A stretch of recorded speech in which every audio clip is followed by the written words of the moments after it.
Hello, everybody. Welcome to Nintendo Pow Block here on Boss Rush Network. I'm your host, and I take an excited interview. Joining me is the one of the only bossman himself, Mr. Corey Dirrig. Hello, good sir, and Happy New Year! Happy New Year! Woo! Woo! Yep, we're it's a new year, Ed. It's a new year. Well, we're still here. Same podcast, same us. We're still here. But new shenanigans, new sayings, and new games that will be coming out for Switch and Switch 2. And yep. I've definitely been playing a bunch of new games, Ed, like Disney Dreamlight Valley and Fire Emblem Heroes, which were the two games I was talking about on last year's New Year's episode. I was looking back at. So whoops on my part, but also I don't care. Well, that's okay, Corey. It's a new year. It's a new time. We're all together. And this is our Game of the Year episode, everybody, for Nintendo Pow Block. It would be that one game. What would be that one game that would be our Game of the Year 2025 for Nintendo Pow Block? I have an idea, but we don't know until we get into the list. Corey doesn't know my list. I don't know his. So I'm super excited.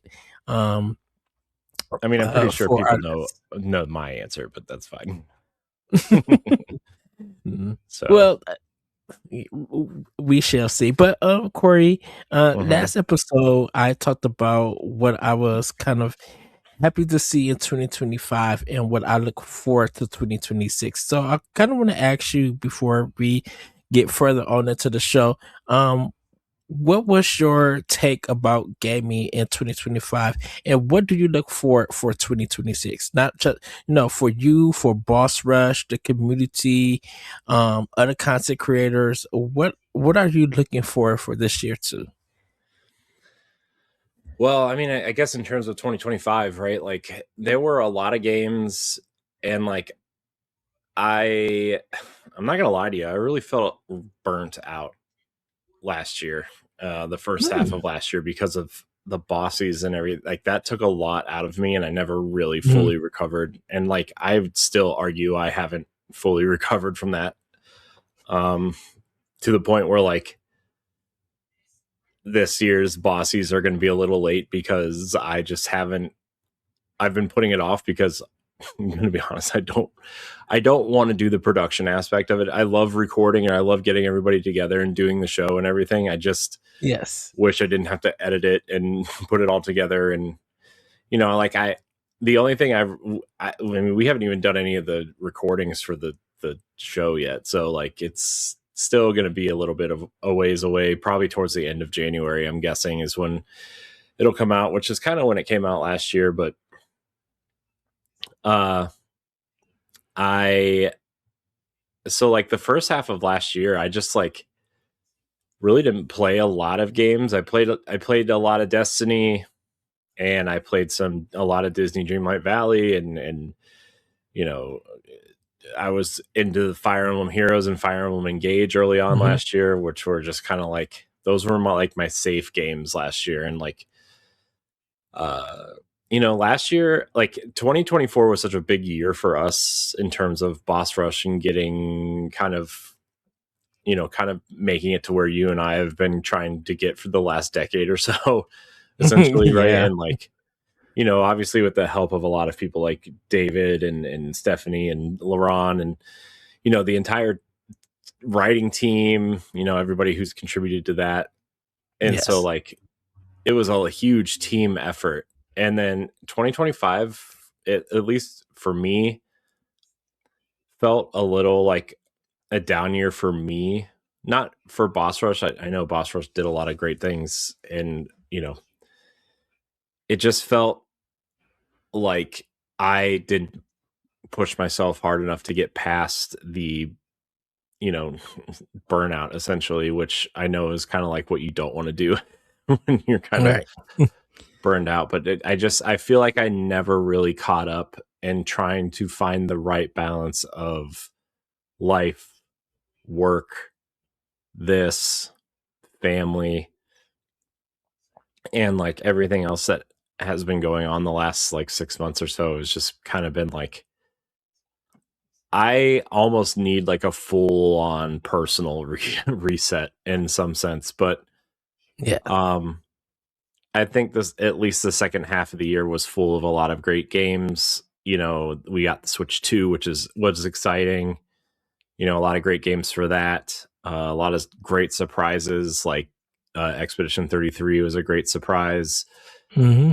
Assassin's Creed Shadow was, even though I didn't think it was a surprise that it was good, you know, it was, you know, a surprise to some people who played it. I'm like, why? It's Assassin's Creed.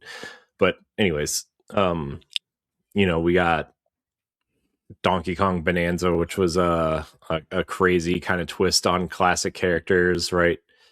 Yeah. So it's just been a really nice second half of the year, right? Destiny kind of got its soft reboot, essentially. So it's just kind of, gaming's kind of been all over the place the last 6 months or so, but I kind of feel like we're in this space where like PlayStation 5 is kind of hitting a stride. Switch 2 is gearing up for another kind of, looks like another pretty big year in terms of releases. Xbox is Being Xbox. well, I was going to say celebrating its 25th anniversary with with its core titles, right, of Halo and Gears and Fable and Forza, and you know, probably 2 or 3 other tentpole games in there, right? So it's going to be a pretty monster year for games again. You know, a lot of stuff was shown off at the Game Awards. We're getting new IP like Pragmata, which looks great. Dawn, what's it called? Dawn of the something of the Witcher, the ex-Witcher devs that are making their open world RPG that looks like The Witcher with vampires. Oh yeah, Dawn Walkers or something. I forget what it's called. I always forget what it's called, but it looks cool. So there's all that, and like, you know, I'm sure we'll get DLC for Mario Kart at some point. I'm sure we'll get some sort of, you know, I mean, there's a lot coming out this year that I'm really excited for. So we'll see. I look forward to 2026 being a more positive year than 2025. You know, slowing down in some respects and gearing up in other respects, and you know, we've got a lot to kind of go over, and you know, a lot to get through, and a lot of kind of, I don't want to say resetting, but kind of making sure we're pushing ourselves in the right ways and not necessarily too far in too many different directions, I guess is what I'm trying to say. Because Ed, I mean, the other big thing this year that I'm looking forward to is like Pow Block's going to hit episode 500 this year. Yeah. You know, pending any kind of disaster for one of us. Hopefully not, but you know, hopefully not. know. Yeah, but, I mean, it's only 25 weeks away.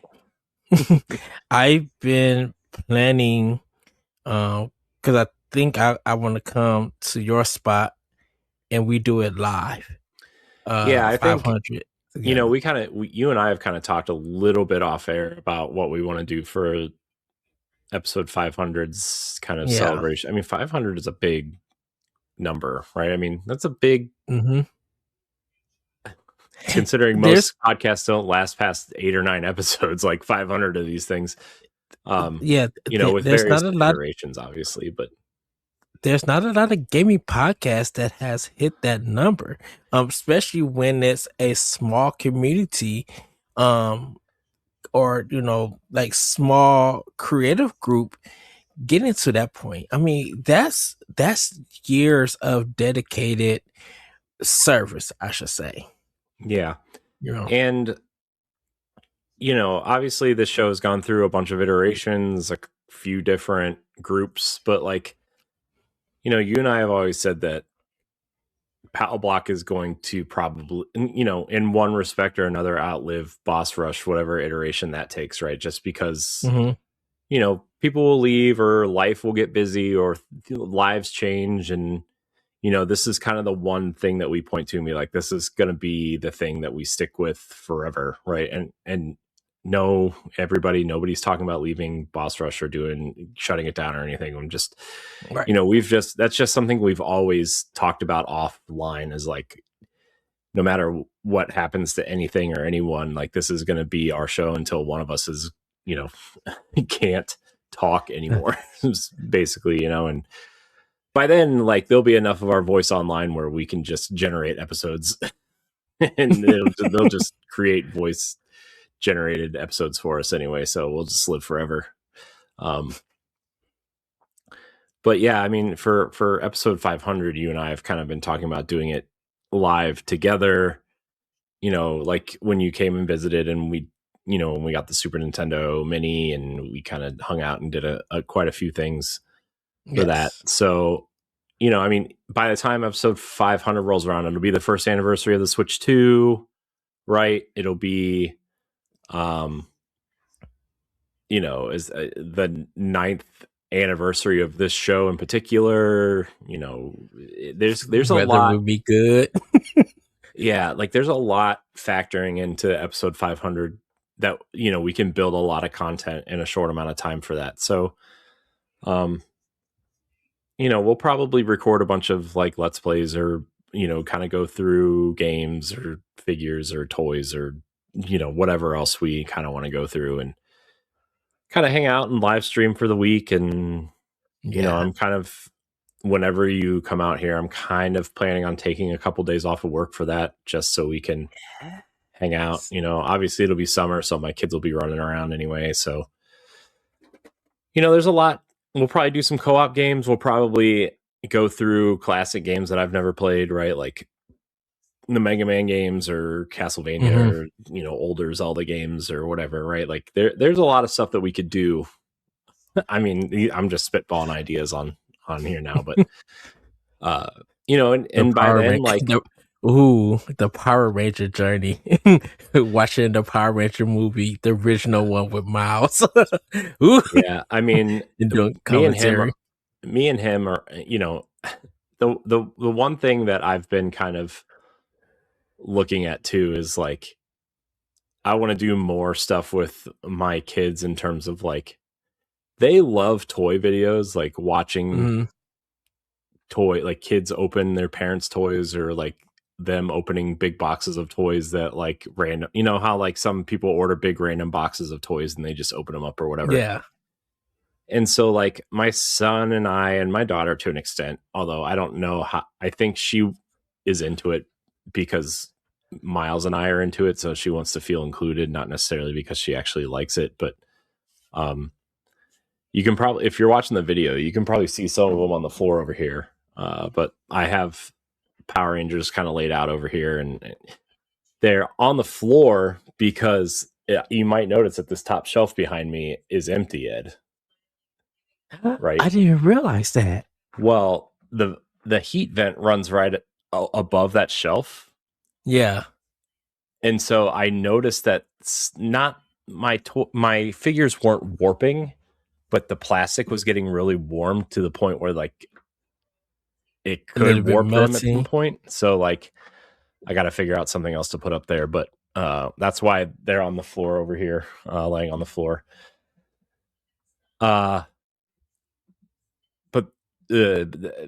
talking about the Power Rangers and Ninja Turtles and stuff, what I've been trying to do now is kind of go through the Lightning collection of Power Rangers and, like, find the ones that my son likes and find the Mighty Morphin ones that I grew up with, and kind of getting them together and buying them and kind of setting them up. And, I think my son and I might try to do some of these toy videos depending on how it goes, just because, like, I want to do more YouTube-y type stuff, but I don't know, we do so much game stuff and game talks through the podcast and stuff that I want to do something else just to, like, freshen it up, change it. Yeah, In just a kind of sense. change it up a little bit. And it's not going to be Yeah. like Boss Rush affiliated or anything. It's just going to be something fun that my kids and I do. And um,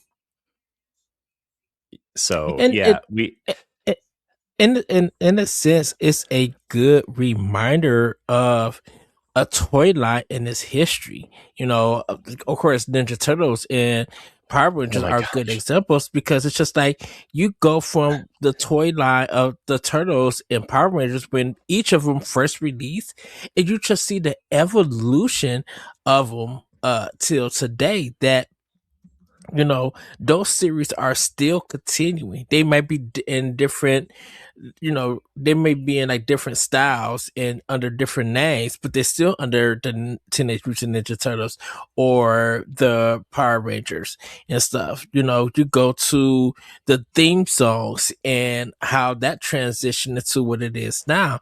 You know, Mhm. there's just so much history. I just brought up the Well, movie and stuff because it's. Oh, go plus ahead. like Ninja Turtles are still like relevant and popular again, right? With the Mm-hmm. release of that movie and that cartoon, and they just kind of announced the sequels is in development for 2027. And my son really loves that iteration. And I actually I watched the new movie. It was Oh, the Mutant Mayhem.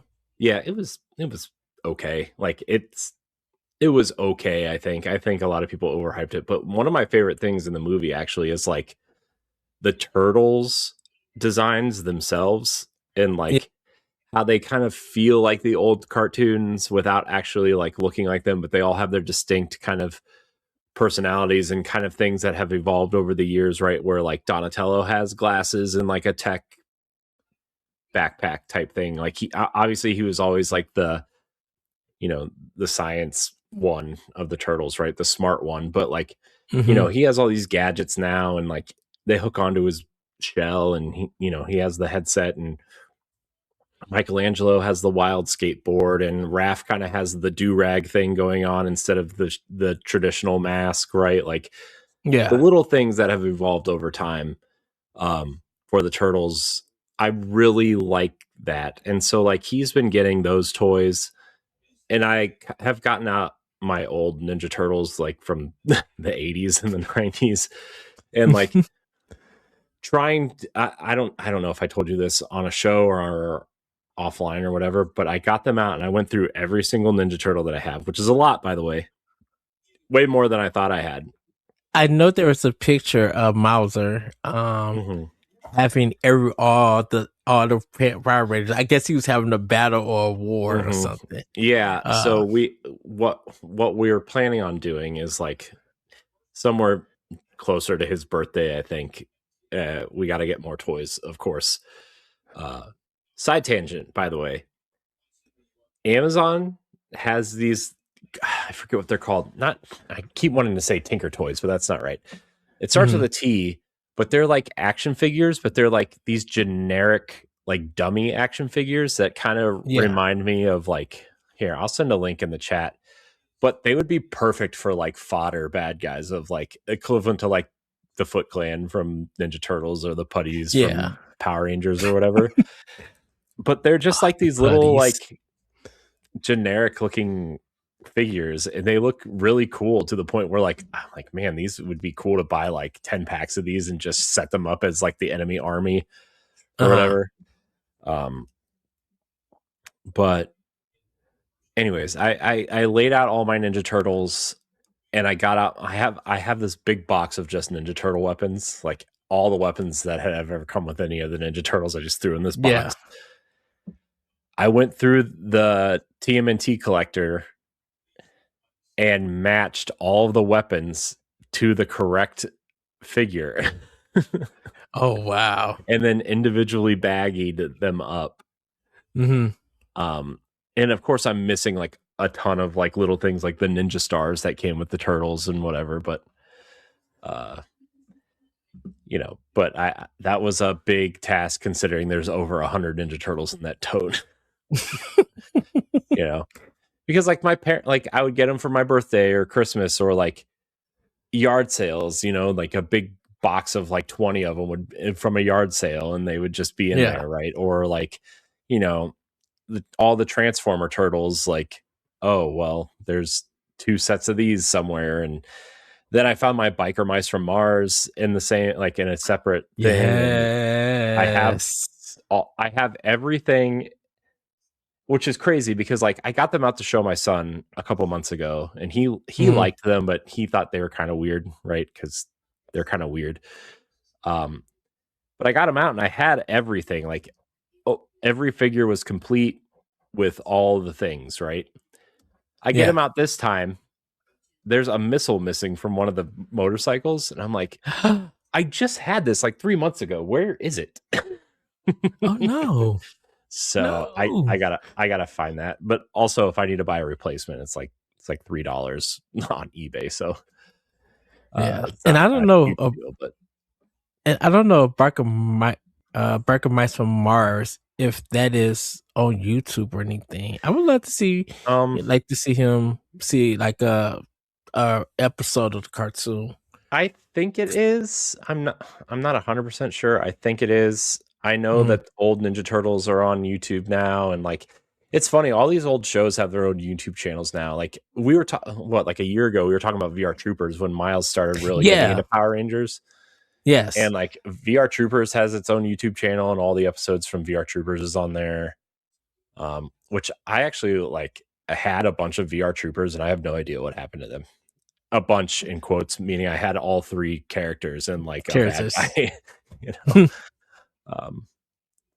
but yeah, man, here, I'm sending you this link. These are like the craziest looking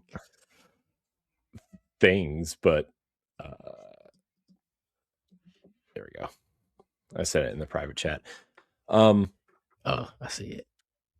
But with like Ninja Turtles kind of being relevant in Power Rangers, and like, the rumor of that new Disney Plus reboot coming out. Yeah, I don't know. I've just been really into like, that was like actually one of the highlights of the past, while we've kind of quote unquote been off, even though you and I haven't been off, all the other shows have been off. Was like sitting down with my son and actually like playing with these toys that I haven't played with in like 30 years, and realizing like how much more important and fun that was than anything that we're doing here, essentially. And like, I don't know, I've been hitting this kind of weird wall of like, what do I focus on, what don't I focus on, and like, Josh and I have been talking about wrapping up Tower Casuals for a while, and it looks like that's getting closer and closer by the day, because Destiny just seems to like not want to revive itself. And moving this show to a weeknight, and moving Boss Rush podcast to Wednesday, so we can record this on Monday or Tuesday, will free up weekends. And it's just, there's a lot of different things. So I don't know, I've just been focusing on a lot of stuff like that, a lot of moving parts. Yeah. So what I've been doing is kind of pricing out these Lightning Collection figures, and like, okay, well, those figures I just sent you, these weird colorful figures, like, okay, these are cool, but like, do I order like 2 or 3 sets of these, and then like a mix of like foot soldiers and putties from like the old toys that cost nothing, right? Just a box of them or whatever, and kind of line them up while my son like knocks them all over with his toys. And he's already written this whole storyline and everything, dude, of like, he for a 4.5 year, or for a 4.5 year, 4.5, almost 5-year-old, this kid has such a crazy imagination for toys, man. Like, it's insane. Like, he got like a plot. Yeah. There's like this whole plot line of like, Rita and Lord Zed teamed up with the Shredder and gave him the power of the Green Ranger, because like he has the Green Ranger Shredder from the Ninja Turtle Power Ranger crossover from the Lightning Collection. And dude, this Shredder figure is so cool. Have you ever seen it? No. Is it the one that you got him for Christmas? We got it for his birthday last year. Oh no, my mom did, I think, actually. It's like one of the coolest. I'm not even kidding. It's like one of the coolest Ninja Turtle toys I've ever seen in my life. It's so cool looking. Is it from one of the cartoons? No, it's from the Lightning Collection, Power Rangers Lightning Collection, and then I think it's from one of the crossover comics that they did a while ago. Okay. Did that link work? It worked. Okay, yeah, I sent another link. But like, essentially, like he's like, they team up, and then Shredder and Lord Zed fight the Power Rangers and the Ninja Turtles, and they're like, oh, that's insane, dude, it's so cool looking. But what's funny is that the green works for the Shredder, dude. I know, which is why it's cool looking, and it looks even better because, like, I know in this picture he looks really green, but it's more of like a military green, like a jade dark, kind of forest green, and it just works. I kind of in a sense I may prefer this over his regular design of the gray and purple, because I'm looking at him like, oh, he looks good in this green, and that gold looks really nice with the dark black eyes and red pupils and stuff. That looks really, really cool. Yeah, and then he's like, my son wants to get like the Lord Draken figure from this collection, which I don't know how much you keep up with Power Rangers or not, but it's from the Power Rangers Shattered Grid comic series, where Tommy never becomes a good guy. He stays the bad guy and then kind of becomes the bad guy, where he merges the power of the White and the Green Ranger together and he becomes the villain. So if you played the fighting game that came out 5 6 years ago, I still haven't brought it yet.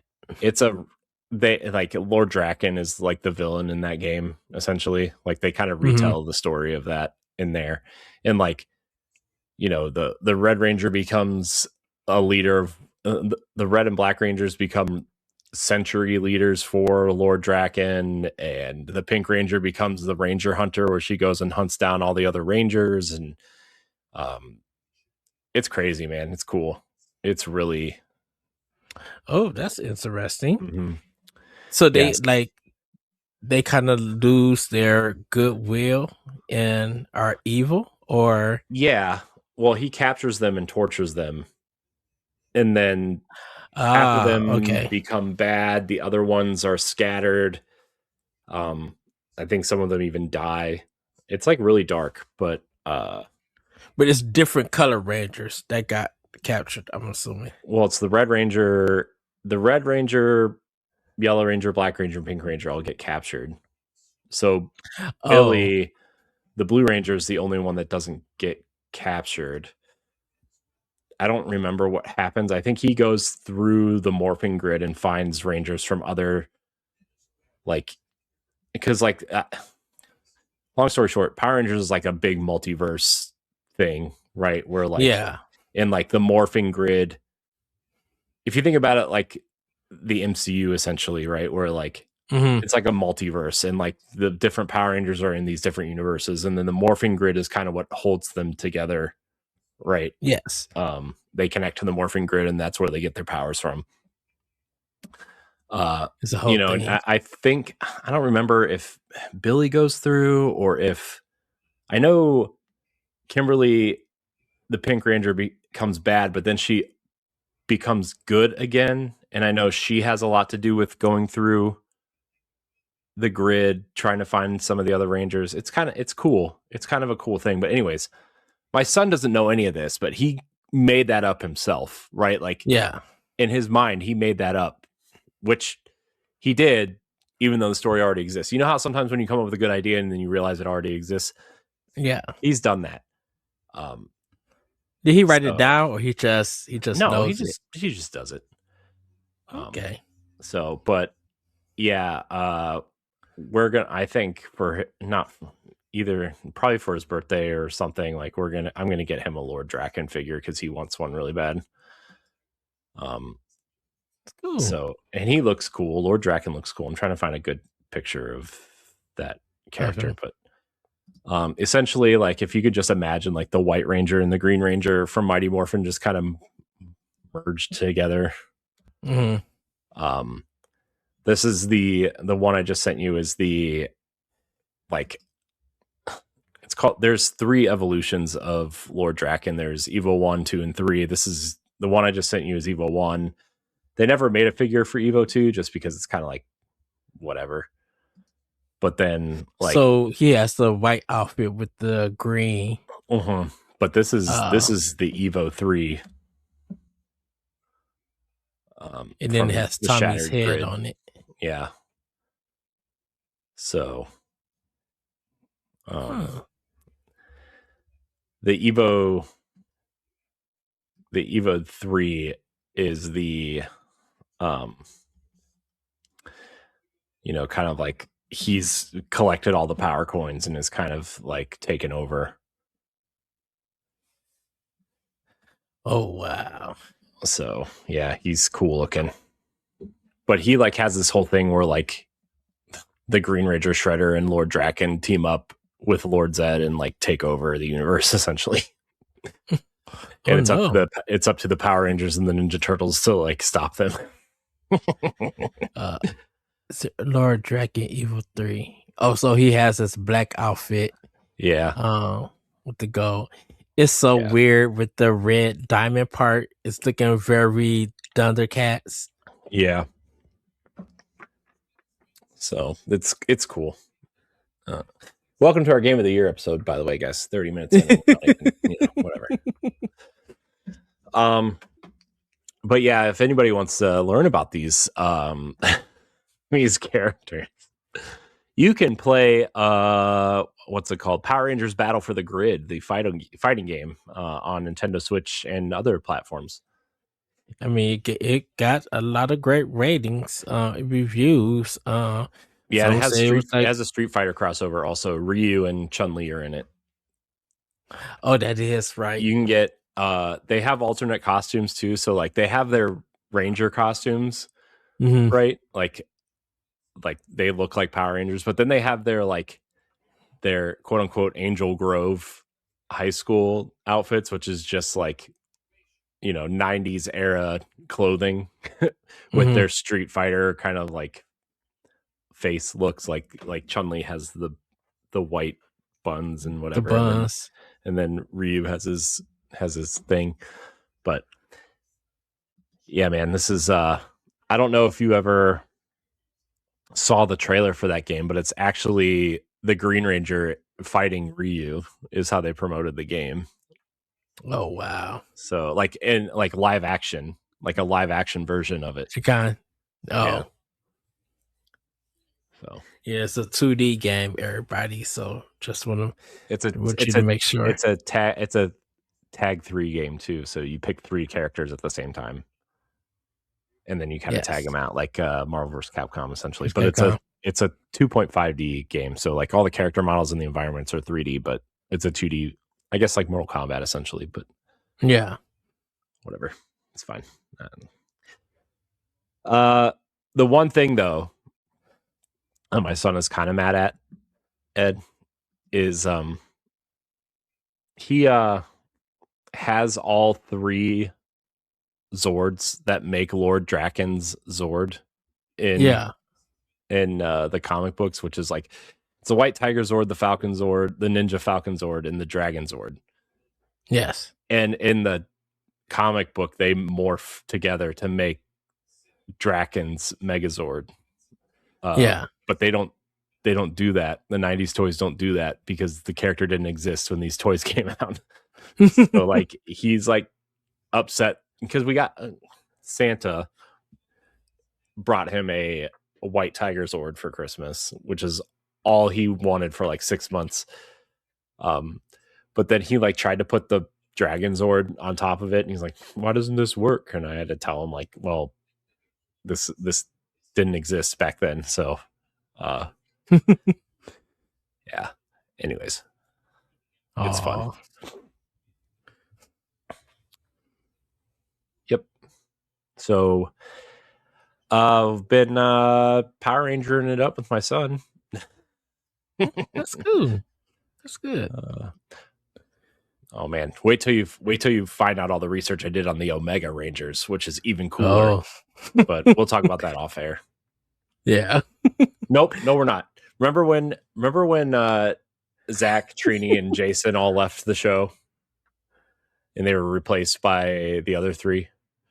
On the first version Mighty of Morphin. Power Rangers, right? Yeah, Mighty Morphin, when Jason, Trini, and Zach all left, and they were replaced by Rocky, Adam, and Aisha.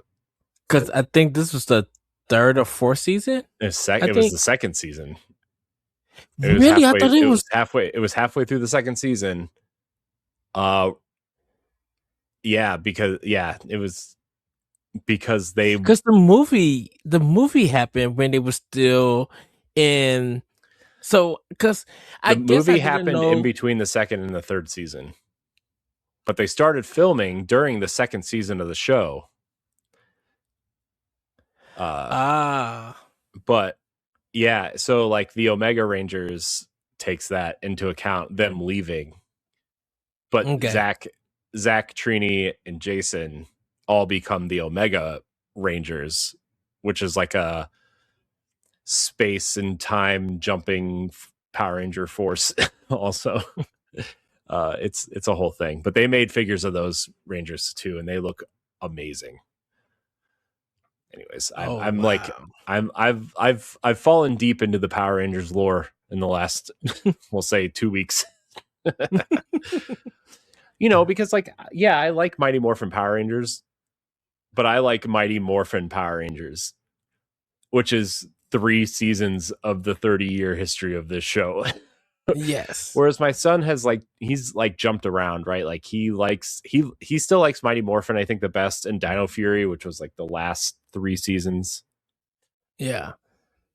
But like then there's like Turbo, which is the race car season, and then there's Dino Thunder, which is the season where Tommy comes back. I watched that a little bit. I was way too old to be watching it, but I watched it anyway.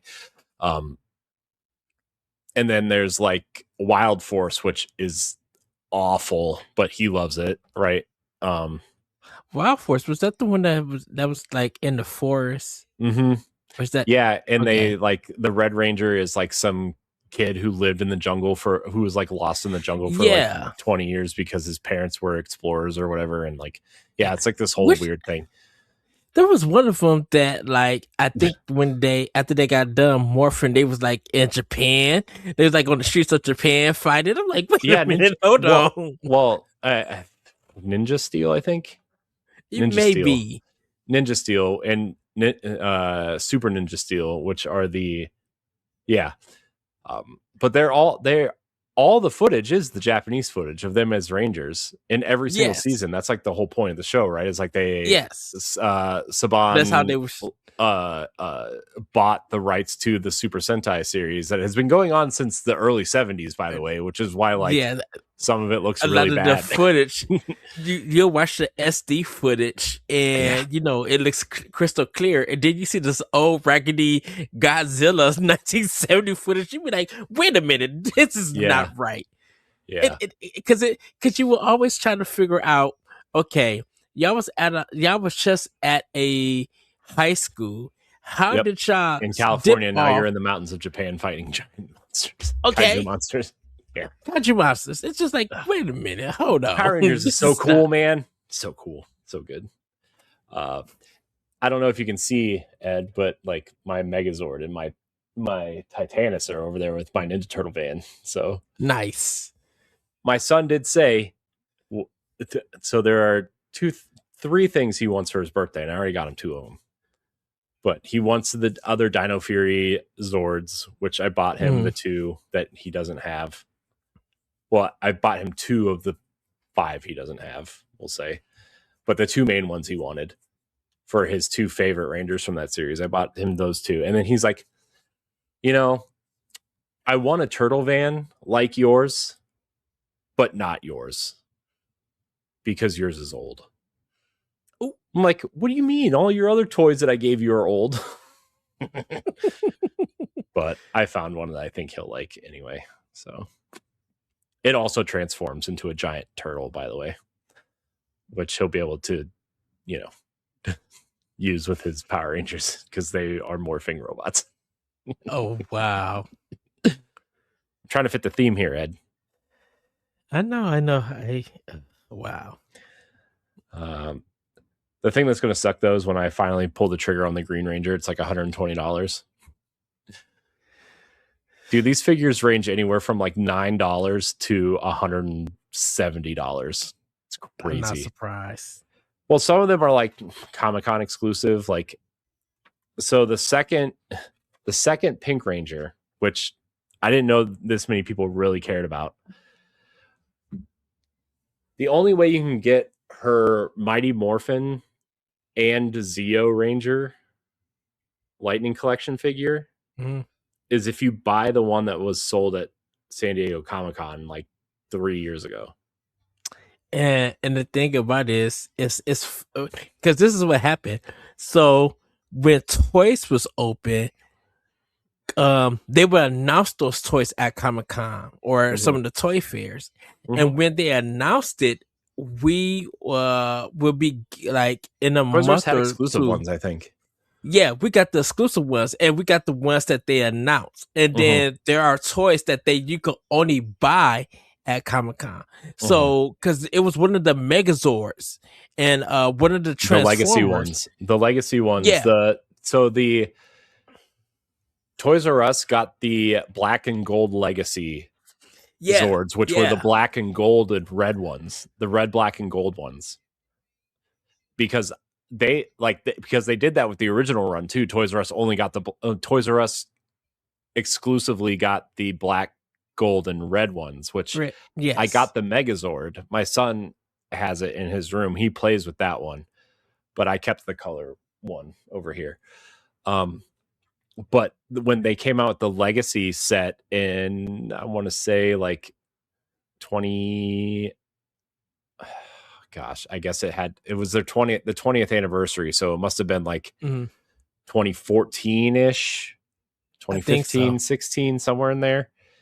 They released the normal colored Zords were released everywhere, right? Like you could get the regular Megazord at Walmart or whatever, but the black, gold, and red ones stayed exclusive to Toys R Us. But they also released the black, gold, and red Dragon Zord and the black, red, and gold Titanus, which they never released in the original set, but Toys R Us got the exclusive ones when they released the legacy set. So, and the thing about it is you had to go to actually different Toys R Us's because when we got the Megazord one, we got the black one, we never got the Dragon and the other one. Yeah, well, they were like, what I was reading, I don't know how true this is, but what I was reading was like they were exclusive regionally, but they rotated. So like you never knew which ones your Toys R Us was going to get until they ran out, and then they would rotate. Like the shipments would rotate to different stores. So I don't know how true that is. That's just what I was reading. So when we got it,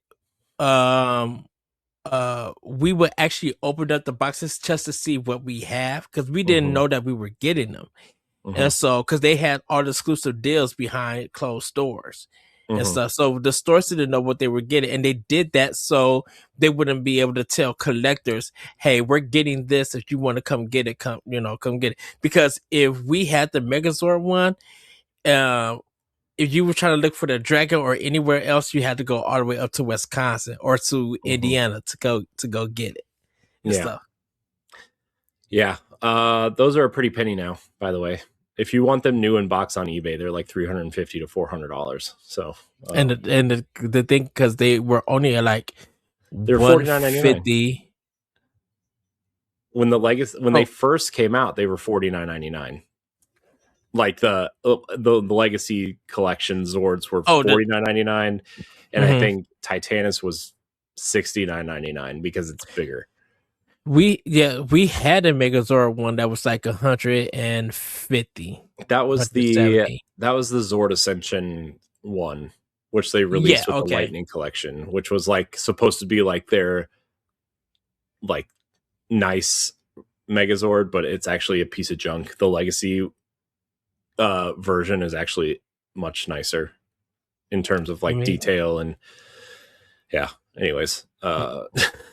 Because it was that and the Transformer ones that we would get. We would never get any other. I mean, we had some other special like toys for us, but that's for another day. Well, this is Target got the special size Zords, right? Which were like the 8-inch ones that didn't transform, but they called them like the special sized Zords, and they were like, "Come on, these aren't. Nobody wants these. This is why Target has these." Yeah, but yeah, man, I've really been trying to hunt down these Lightning Collection ones for like not expensive amounts of money, but the Green Ranger ones I'm gonna have to bite the bullet and buy, like, you know.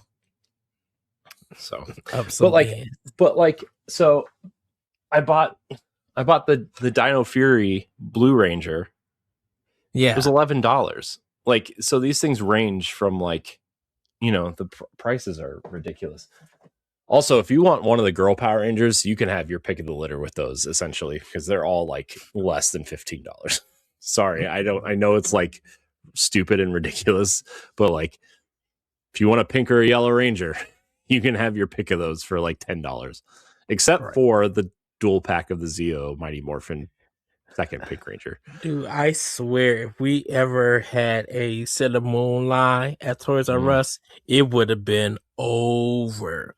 Because there was a point at the time that when just like Turtles and Power Rangers, Sailor Moon was super popular, even though it was an old anime, and we never got toys or anything from them. It was very popular. Everybody was always just like, "Where are the Sailor Moon toys?" I'm like, Sailor Moon was always popular, though. I feel like Sailor Moon is like right up there with like Dragon Ball in a way in terms of popularity. I feel like, I don't know, maybe that's just an outside person looking in, that I was never really into anime like ever, but I like the only two I ever knew were Sailor Moon and Dragon Ball. It was like when Sailor Moon actually came to Cartoon Network, that's when it really jumped off, because like Sailor Moon had been popular in the anime community because they used to show like on public access and stuff, or people will like buy the VHSs and everything. But once Cartoon Network started getting them and start showing them showing the series, that's when everybody loved it. That's when people start falling in love with it. And still to this day, that's why you see a lot of cosplay for Sailor Moon still to this day. And that's a whole other history. Yeah. So. I actually, we went to Columbus this weekend, and there's a toy store that was like, it was kind of neat, but it was like, think of all the toy collection and all the toy lines that you liked when you were little. Yeah. And like you think of all the popular toys and then all like the side characters, right? Of like, yes. Oh man, I love the Ninja Turtles. How about I get me a Genghis Frog and a, Mondo Gecko or whatever. This store was like, it had all the cool toy lines, but it only had like the side characters from all the toy lines. It didn't have any of like the main. There was a couple, right? But like, I was looking at, there was like those, remember those collectors Indiana Jones figures that came out when Dial of Destiny came out? They were like $30 a piece, the 8-inch tall ones. And like they had like the entire history of whatever. Anyways, they had like the the villain from Last Crusade, right? In this figure line, they had they had like Marcus Brody and some of these other characters, but they didn't have Indiana Jones. So yeah, and like they had one Power Ranger toy there from the Lightning collection. It was the Tango Warriors, which were like the birds from the movie. It was like $33. I'm like, I could buy like 4 of these on eBay for $33. Right. So it was like stuff like that, but it was cool. But my point is like they had a line of Sailor Moon toys there, and like my daughter thought they were really cool, and I thought maybe Sailor Moon is like a show that she could be into, because like she likes Power Rangers and she likes some of the Disney stuff that's come out, right? And she likes I feel like Sailor Moon would be a show she would be really into. So I'm like, I think I might look into showing her some of that at some point. But anyways, she had to watch like the edited version because she won't care. She won't know the difference, right? And then when she gets older and she really likes it, right, then she can go find the unedited version out for herself. Yes.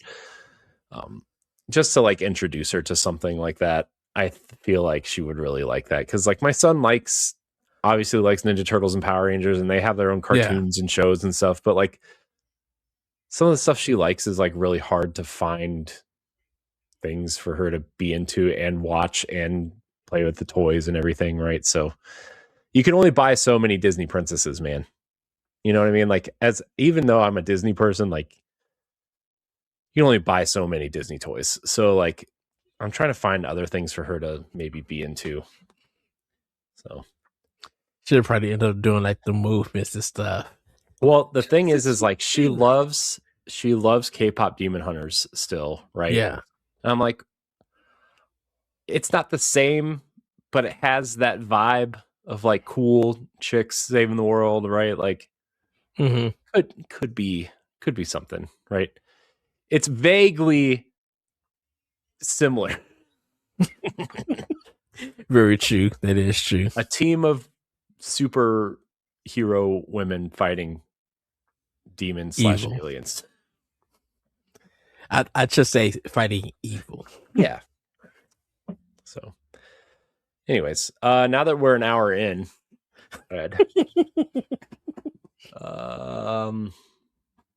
yeah. So well, I don't really have anything for Nintendo, Corey. Well, luckily for you, I went out of town this weekend and ate a lot. Yes. So, I forgot. I almost texted you yesterday, and then I forgot because I was enjoying myself so much at breakfast. Dude, the hotel had biscuits and sausage gravy. Dude, if there's one thing for breakfast that I love and would like die on a hill for, it's biscuits and gravy, dude. We've talked about this before. Even bad biscuits and gravy is good biscuits and gravy. But because the thing about it is, it's only bad if it's burnt, because the gravy will make it soft and mushy a little bit, and you just bite into it with that sausage and stuff. Right. Even if the biscuits are like a little stale, like the gravy makes them softer, and it's like, oh, it's so good. It's so good, man. Because it just gets in the bread. So just and you like the goal. The thing is like you have to have way more gravy than is required for the biscuit, so you can like kind of cut the biscuit and like swirl it around, and then like cover the biscuit so much that you can't even see the biscuit anymore because there's so much gravy on it. And then when the biscuits are gone, but there's like the little crummies left from the biscuits in the gravy, and then you take the spoon and kind of stir it all up and be fat and eat the gravy from that. Oh, dude, just like you can't. Anything can happen to a biscuit. We know that, but the gravy and the sausage cannot be messed with. That is the. I was going to say the glue, but that is the main like dish that has to be right. Yep. You know, because if you mess up the gravy and you mess up the sausage, don't even put it on the biscuit. Just throw it in the trash, or put it over some, or give it to somebody who's starving or something. Like, your stuff has to be on point. Yep. It's so good, man. It's so good. So I had that, and then they had like those like southern potatoes that were like kind of spicy and like just crispy, and put that with biscuits and gravy, dude. Boy, I'm not sure I should have eaten all that at once. But I did. But you only had one plate at a time. Ooh.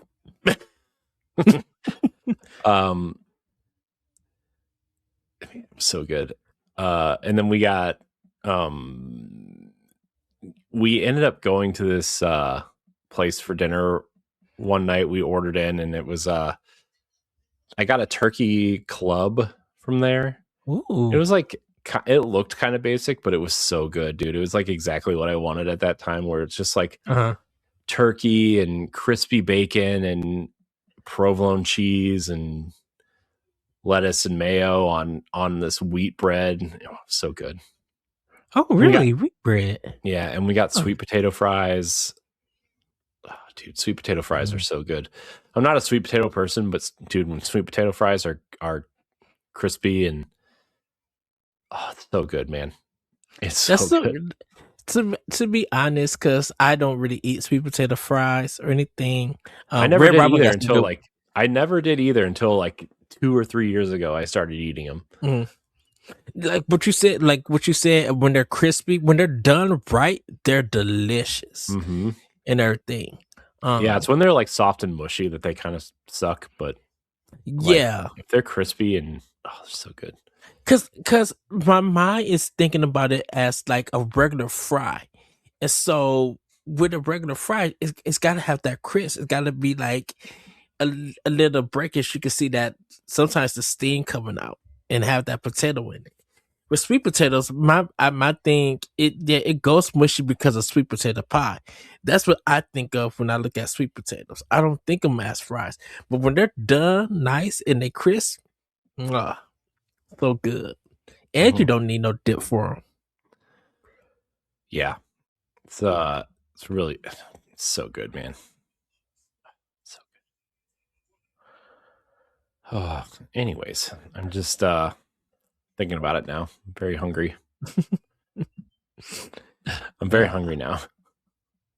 Same. Only thing I had pretty much was just Domino's pizza from Sunday. Nice. I had a supreme pizza, and then I still had some pizzas over, so I just ate that and everything, and a salad. Nothing much. Nice. I think that's kind of it, though. That's kind of it for me. Yeah. I guess we had a bunch of food on New Year's too. On New Year's Eve, we had a bunch of food. That was pretty good. We had like pizza, and my sister-in-law made like some buffalo chicken dip, and nice, spinach and artichoke dip, and there's just a bunch of kind of really good food there too. So. I know New Year's Day, I had my I think I said this on the last episode, but I had my yearly cheeseburger deluxe, my traditional ones that I get like every year for New Year's Day.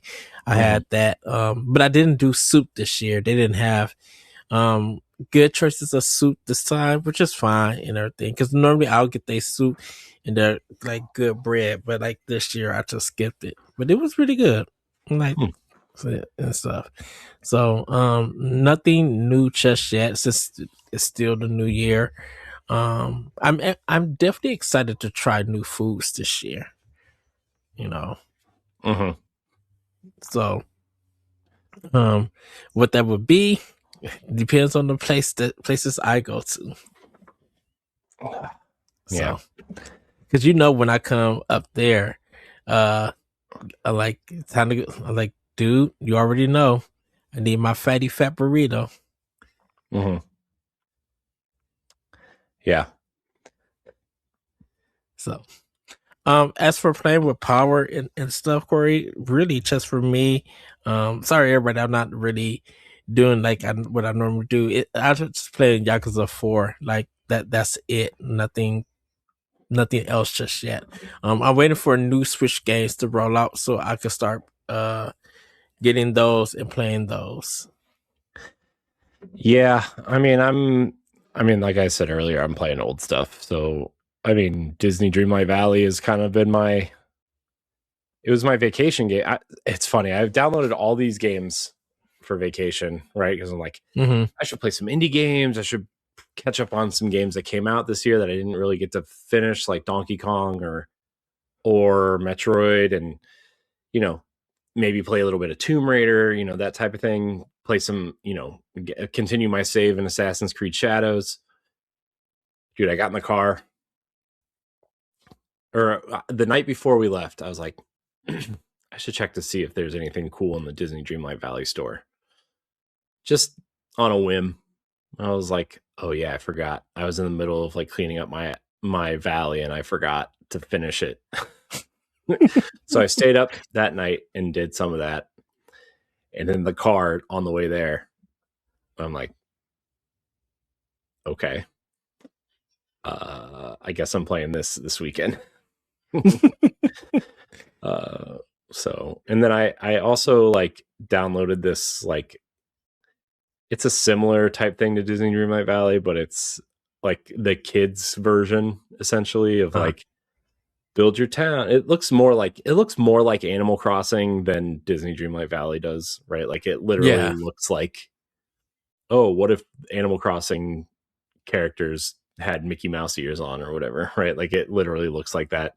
And like you go on quests and like do things for different characters, and it's a very simplified version. It looks like it definitely looks like it was either a DS game or a mobile game at some point, right? Like that's like what it looks like, because Riley wants to play Disney Dreamlight Valley all the time, but like it's way too complicated for her, and she's going to get really frustrated and upset when there's a lot of reading, and like even though she's 7, she's not an amazing reader by any stretch, right?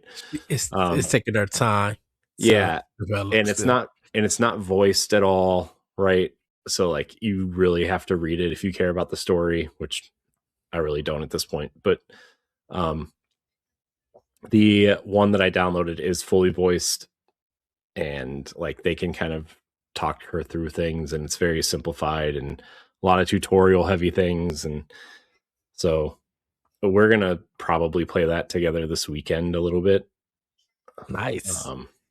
Like I even busted out my Switch OLED and charged it up to like put a couple games on there for her to play, like the Bluey game and this Disney game and Mario Kart 8, and things that she likes to play. That's cool. Yeah, my son is like, I don't know, man. He's like, he loves to play video games with me, right? But like if I offer to let him play like Ninja Turtles or Power Rangers on his own, he's like, nah, I don't want to. And it like kind of surprises me a little bit. But maybe he's just not old enough to comprehend it yet. I don't know. But yeah, I mean that's kind of all I've been playing is Dreamlight Valley. I play. What was the other thing I told you I played? Oh, I was playing Hyrule Warriors. Fire. Yeah. I've been Fire Emblem Heroes. Yeah, I've been way back on my Fire Emblem Heroes kick. I just got an alert actually that said that my stamina had refilled, even though I have 1,100 bottles of stamina that I can use to refill it. So, but yeah, man, I got some really good characters, man. Nice. But, and then I play a little bit of Assassin's Creed Shadows, but that's kind of it. Like, Assassin's Creed Shadows is really fun. I'm like, I really do like it. This isn't like a complaint or anything. It's just like every time I turn it on, it's like the opening is kind of slow. It kind of reminds me of Assassin's Creed 3 a little bit, where it's like a lot of like slow introduction to things. Mm-hmm.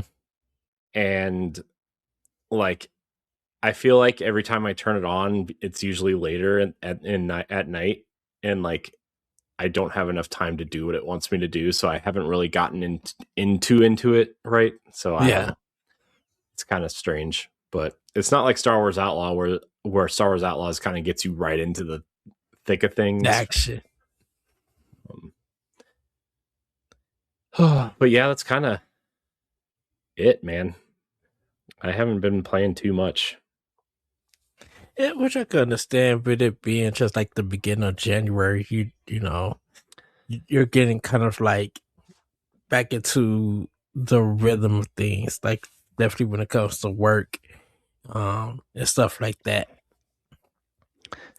So, Yeah, I mean, yeah, I don't know. I also like went through a phase where like I just wasn't into playing games at the moment. I just wanted to like, do other things, but I don't know. But I've mostly been playing with my kids' toys. feeling like a kid again. Because That's it's fun. cool. Nothing wrong with that. Well, Corey, should we get into our game of the year stuff, or do you want to do family news first? No, I mean, so before, probably should have done this at the top of the show. You recorded an episode just kind of getting through some of the newsy type stuff. Yeah. Because we were going to record last night and my internet went out. And so I was like, Ed, can you do this just so we have something up on the feed for Monday? Because that's normally when our shows go out. Yes. But also, Pow Block is also going to change days this year to probably come out on Wednesdays, because Ed and I are going to start recording on Monday or Tuesday, which I know is the absolute best day to record a news-based show is on a Monday or Tuesday. Because I know everybody wants to hear last week's news. But right. Just based on schedules and everything, Ed and I are going to record the show on Monday or Tuesday. So the show will release on Wednesdays now. The Boss Rush podcast will record live on Wednesday nights and then come out on Monday now. So like it'll still be like a Monday, Wednesday, Friday release of everything. Yeah. It'll just be, we're swapping some things around. And I know some people only listen to Pow Block and some people only listen to Boss Rush podcast, but like the days are just going to be swapped because scheduling. Also, Ed and I don't really want to record at like midnight anymore. We want to record at like normal human being awake time. Exactly. So, but yeah, so I just kind of thought we would just do our game of the year stuff, and then the most anticipated games of the year of 2026, essentially. Yes. So we'll return to family news next week, I guess. Oh, okay. Then we will do family news next week. There is one thing I just seen. So quick family news. Save it, everybody. It's already out. Save it. It'll be already out by the time we bring it up. Surprise! Dragon Quest VII Reimagining gets a Switch and Switch 2 demo this week. Includes bonus rewards. That's pretty much it. So, well, Corey, where should we start for our game of the year discussion? Should we do anticipated or? So like, I figured what we will do is do honorable mentions for game of the year. Our, 4 or 5 honorable mentions, and then our top 5 games of the year. And then we'll do our most anticipated games of the year. And then we'll do, surprise, 3 games we hope get announced this year. Yes. So yeah, I guess we'll do our honorable mentions first. I'll just go first real quick. Okay. Some of these would probably be higher on my list if I finished them or like, spent more time with them, but it is what it is. I was like looking through all the games that came out this year. I'm like, man, I hardly played anything that came out this year. But my honorable mentions list is Assassin's Creed Shadows is a great Assassin's Creed game. I'm having a lot of fun with it so far. Again, like I said, the opening was a little slow. I've put probably about 15 hours into it so far. It's fun. It's great. It's weird because like there are 2 protagonists and like they don't really let you swap between them all that much yet. Mm-hmm. Like there's like a very specific they each have their own very specific story paths, so they force you to play as one or the other. I do prefer playing as Naoe, I think is the girl's name. It just feels more like Assassin's Creed game. Yeah. But overall, I'm enjoying it so far. I have to say, I like playing this game a lot more than I enjoyed playing Ghost of Tsushima when I played it, which is essentially like it feels like an Assassin's Creed game, but not. It, what Ghost of Tsushima feels like, and this is going to rub a lot of people the wrong way, but they're going to have to get over it. It feels like when a Souls player plays a Souls-like that is not from Software, is what Ghost of Tsushima feels like when I'm playing Assassin's Creed. It's like, so Ghost of Tsushima wants to be Assassin's Creed. So someone who's played and experienced in Bloodborne, playing Lies of P or The Surge. Yeah. Something like that. Yeah. Essentially. Although people love Lies of P apparently is like the one exception to that rule. But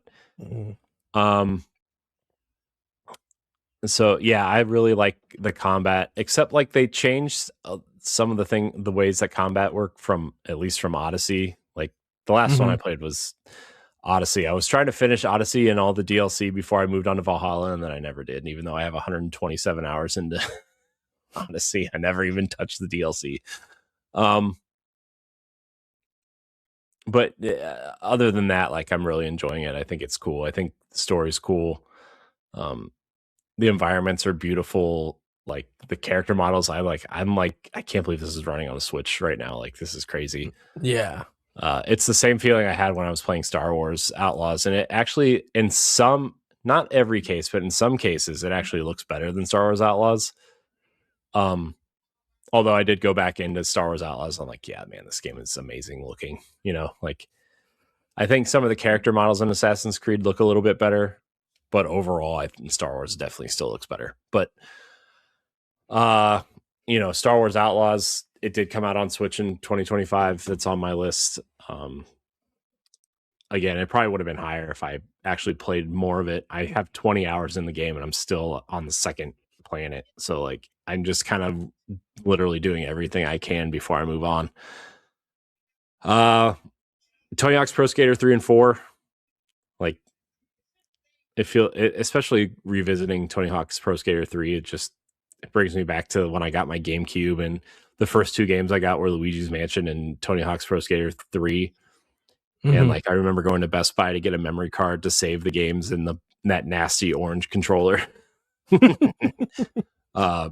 And I came home and like there was like a surprise birthday party for me at home, and like the two things I absolutely hate is when people ruin my plans to play video games and surprises, and they both happened at the same time, and it's like all I literally want to do is sit here and play Tony Hawk's Pro Skater 3, and you're making me interact with other human beings that like really aren't my friends, by the way. most of them. Oh, They're just people who I go to school with.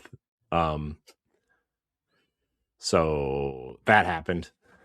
I mean, some of the people were my friends, but like essentially it was just like whatever. The girl I liked was there, so I guess it was okay. But yeah, man, it took me back to that, and it was like, oh man, I wish I could just like plug in my orange controller and just play this. TMNT Splintered Fate is a really great kind of, yes, it's a roguelite, but it feels more of like an evolution of the arcade games than like a straight up roguelite, even though I know a lot of people have compared this to Hades. And it did come out with a Nintendo Switch 2 version a couple weeks ago, which was really nice. Honestly, I paid the $3 or whatever it was to upgrade it to the Nintendo Switch 2 version.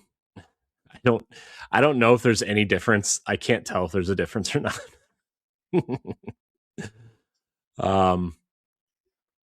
But it's still fun. I did end up getting the Metalhead and Casey Jones DLC also. So that's cool. nice. Marvel Cosmic Invasion, which is it would I think it would probably be higher on my list if I played more of it. It's by the same team that did Shredder's Revenge, the TMNT game that came out a couple years ago, and it's really fun. I love the character designs. I love the kind of like the tag system they added into it, where like you pick two characters at the same time, and you kind of swap them in and out, and you can do combos with them and everything. It's really cool. And then Donkey Kong Bonanza, as much as it stresses me out, I do have to say, like, it is a beautiful game. It plays well. It might have also been higher on my list if I played more of it, but I at least needed to give it a shout out for how good it looks and how fun it seems to, like, it really kind of brings the joy back into, pushing Donkey Kong to where I think Nintendo wants Donkey Kong to be, and not necessarily like, I feel like a lot of people think Donkey Kong's just like this secondary character to Mario, obviously, right? But like, yeah. I think a lot of people forget that Donkey Kong was like Nintendo's first major success, essentially, right? So, at least in the arcade scene, and Donkey Kong is really important to the history of Nintendo. To see Donkey Kong kind of be relevant in a major way instead of just like, oh, I can be him in Mario Kart, or Retro doing another Donkey Kong Country Returns game, essentially, right? Like, I feel like this was a great experience for the character. But those are my honorable mentions for the year. Okay. And I'll get some my honorable mentions. So my honorable mentions: Donkey Kong Bonanza. Same thing with Corey. Got to play more of it. Beautiful world. Love the gameplay. Cool character designs. Cool plot too. It's like it's really fun. Mario Kart World.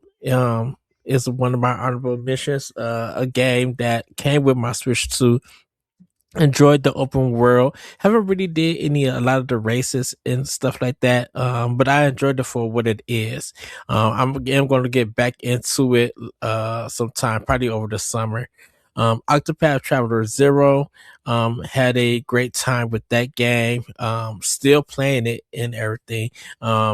Still doing some grinds and stuff. I'm trying to get into more of the side quest stuff, and hopefully with that I could move forward with the game and enjoy it. Absolute, it's the beat 'em up game, the Rogue one. Had a good time with that. Great music, great artwork, and just fantastic. And then last but not least, Bakaru. This is a game that's like in the style of Legend of the Mystical Ninja. Some of the people who made that game came together to make this game. It was I got the physical version of it because the game was first in Japan and went the Nintendo Directs, and then it ended up getting localized here to come over. I do have other ones, but I could say that for another time. Um, but yeah, those are kind of like just my 5 actually honorable mentions.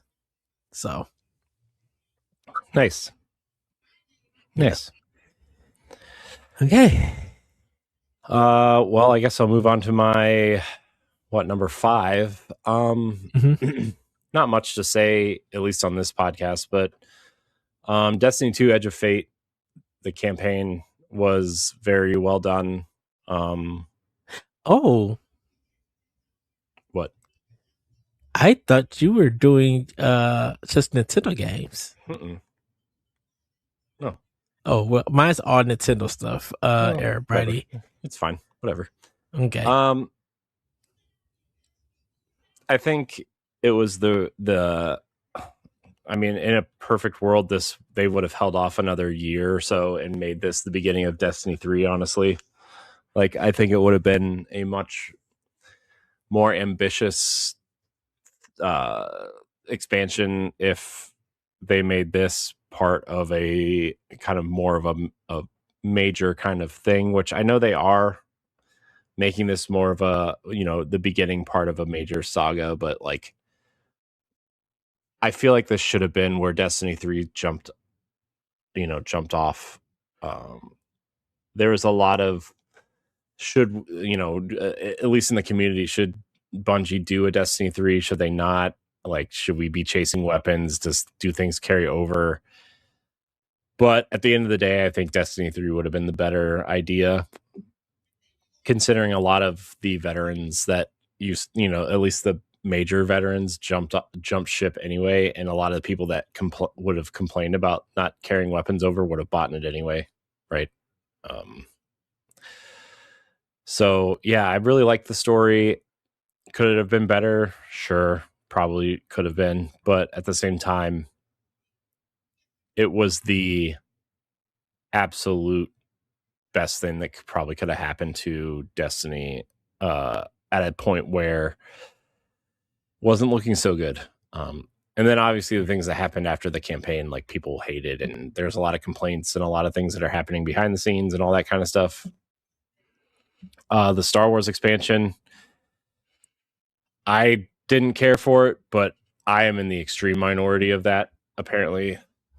But again, Destiny is in this weird spot that it just can't catch up to getting the player base back. I don't know, man. It's in a weird spot. And it's going to get even harder, especially with the success of Arc Raiders, and Bungie's going to be pushing more marathon and less Destiny moving forward, probably. And Destiny is in a strange spot, and I hope they figure it out.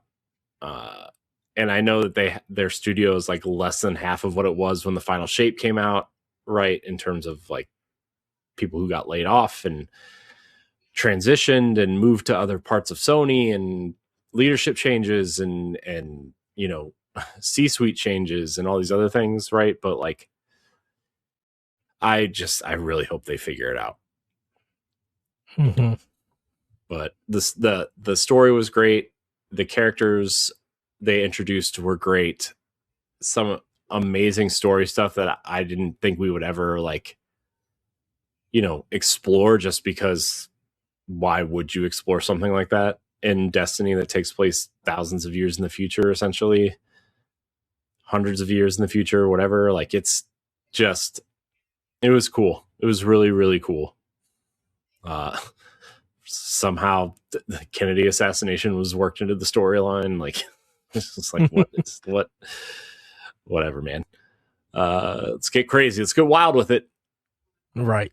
But it's cool. So that's my number 5, Ed. All right. My number 5 is Hades 2. Man, so I played the demo at PAX West and just had a ball with this game. You play as Malone. Malone. She's the princess of the underworld and sister to the protagonist of the first game, Zagreus. And she goes on this quest to find Kronos and destroy him. And like it is so much fun with the different weapons on this game, and it runs so smoothly on Switch 2. I got to like the second, kind of like the second level, second boss of that floor that I was on the run. It got to the last person, just needed a few more hits, but I died and had to start it all over again. It's just such a great roguelike game. Supergiant did a phenomenal job once again. So Hades 2 is my number 5 with this game. And I love going back and playing it from time to time and stuff. So nice. Yeah. Cool. My number 4, Ed, is Mario Kart World. I think it's as much as I think Mario Kart 8 is a much better game in a lot of ways. I do have I've gone back the last I guess I probably could have talked about this with playing with power, but gone back and going back through in trying to 3-star the 150cc tracks cups, just kind of looking at not the track design itself, but just like the different things that happen throughout the world while you're racing through it. And the characters designs are fun and the costumes are fun. I think they're missing a little bit with like Christmas just happened. Where's like the crazy Christmas costumes for some of the characters, right? Or like some of the stuff that Mario Kart Tour does really well, the mobile game. I thought they were definitely going to implement into this. Is like, oh well, it's Christmas time. Where's the Christmas stuff? It's New Year's. Where's the fun New Year's content? Or like it's the Chinese New Year's coming up. Where are the Chinese New Year's kind of outfits for some of these characters? And it's like, well, I think they're missing a lot by not doing that in this game. I don't know why they aren't, like, even if it's just free costumes or free whatever, or even if you want to pay for like carts or something, like, you know what I mean? Like, I think they're missing out by not offering something like that, either as free or new or paid DLC. But I do think that a lot of the things that happen within the courses are fun. I think the chaotic nature of like, oh, here's the out of control car that shoots out bananas, right? And like you have to dodge them, or when Kamek flies by and turns you into Spike or something, and all these spike balls are now littered across the track that you have to dodge, right? It's fun, it's cool. I do think the 24 racers thing is a little bit too much. Like, you could have probably gone to 15, 16 racers and been fine, but 24, man. Yeah. Especially if you don't hit that boost jump right at the beginning, like, and you get stuck in that cluster for the first lap or whatever. Man, it is chaotic. It is so chaotic. And I understand that's part of the fun, but like, it's a really well-designed game. I think the challenges in the open world are fun, even if the open world stuff is kind of bare. I feel like they could have added a little bit more of that, but like, yeah, the mechanics are solid. It's Mario Kart. It's fun. I love playing it with my kids and my wife. We sit down and play it, and it's just a good time. So that's my number 4. Okay. All right. Well, my number 4 is Metroid Prime 4 Beyond.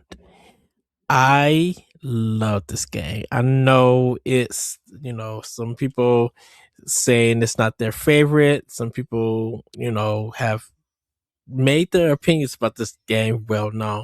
But man, the story is great. The boss fights are super cool. I love exploring in these areas in great music and stuff. Retro still got that heat. of making like great games and stuff. And yes, I know getting like the green stuff in the desert takes a while and everything, but it really is a fun game. The driving is smooth on the motorcycle, with it. It's a beautiful game. I love they have like this dunder kind of dome that, the place is surrounded by electricity. They use the electricity to or the dunder to use it as electricity and stuff. And it's just so cool. Crazy boss fights and stuff. But yeah, Metro Prime 4, I've been playing it for hours and hours. On my days off, I will get up, get something to eat, cut on my Switch 2. I'm in the world of Metro Prime 4 and just playing it for as much as I can and stuff. So that is my number 4, Metro Prime 4 Beyond. Nice. My number 3, Ed, is Plants vs. Zombies Replanted. I don't really know how much I can say about Plants vs. Zombies any more than I already have, but in my opinion, Plants vs. Zombies is like, if you were to make a list of like quote unquote perfect games, I feel like Plants vs. Zombies would be up there. It would be on that list for sure. Probably not number 1 because I still think Tetris reigns supreme in that category. In terms of the king of perfect games. Angry Birds is up there too, but I think Plants vs. Zombies is definitely up there. It's just a fun, dumb tower defense game. It's just really fun. I don't know how much more I can say about it, but the people who were complaining about it, I don't know what you're complaining about. It's Plants vs. Zombies. It feels the same. It looks the same. It's cool. Love that game. All right. I love that game so much. It is a good time. Not almost say time waster, but it's a good use of time when it comes to puzzle games. Yep. So fun. No. So good. All right. Well, Corey, my number 3 is Blade Chimera. This game was developed by Team Ladybug and WSS Playground and published by Playism, which you guys could read my review of this game. And I got to show one of the CEOs at PAX East my review, and we got to talk about this game.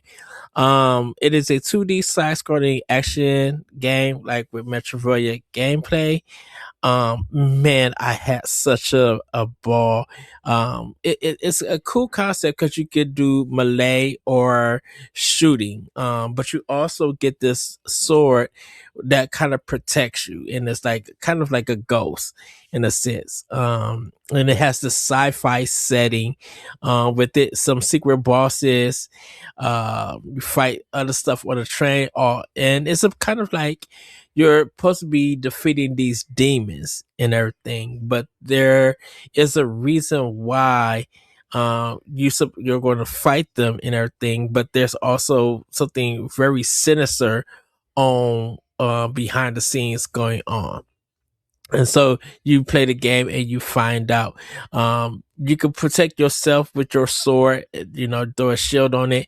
And the more that shield gets like shots or damage to it, you get added, when you come back to it, you get added to get your health back up.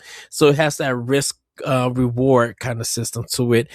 Anyone who played Record of Lawless War from Team Ladybug, that Metroidvania game, is the developers of that. So it's in that same style of gaming.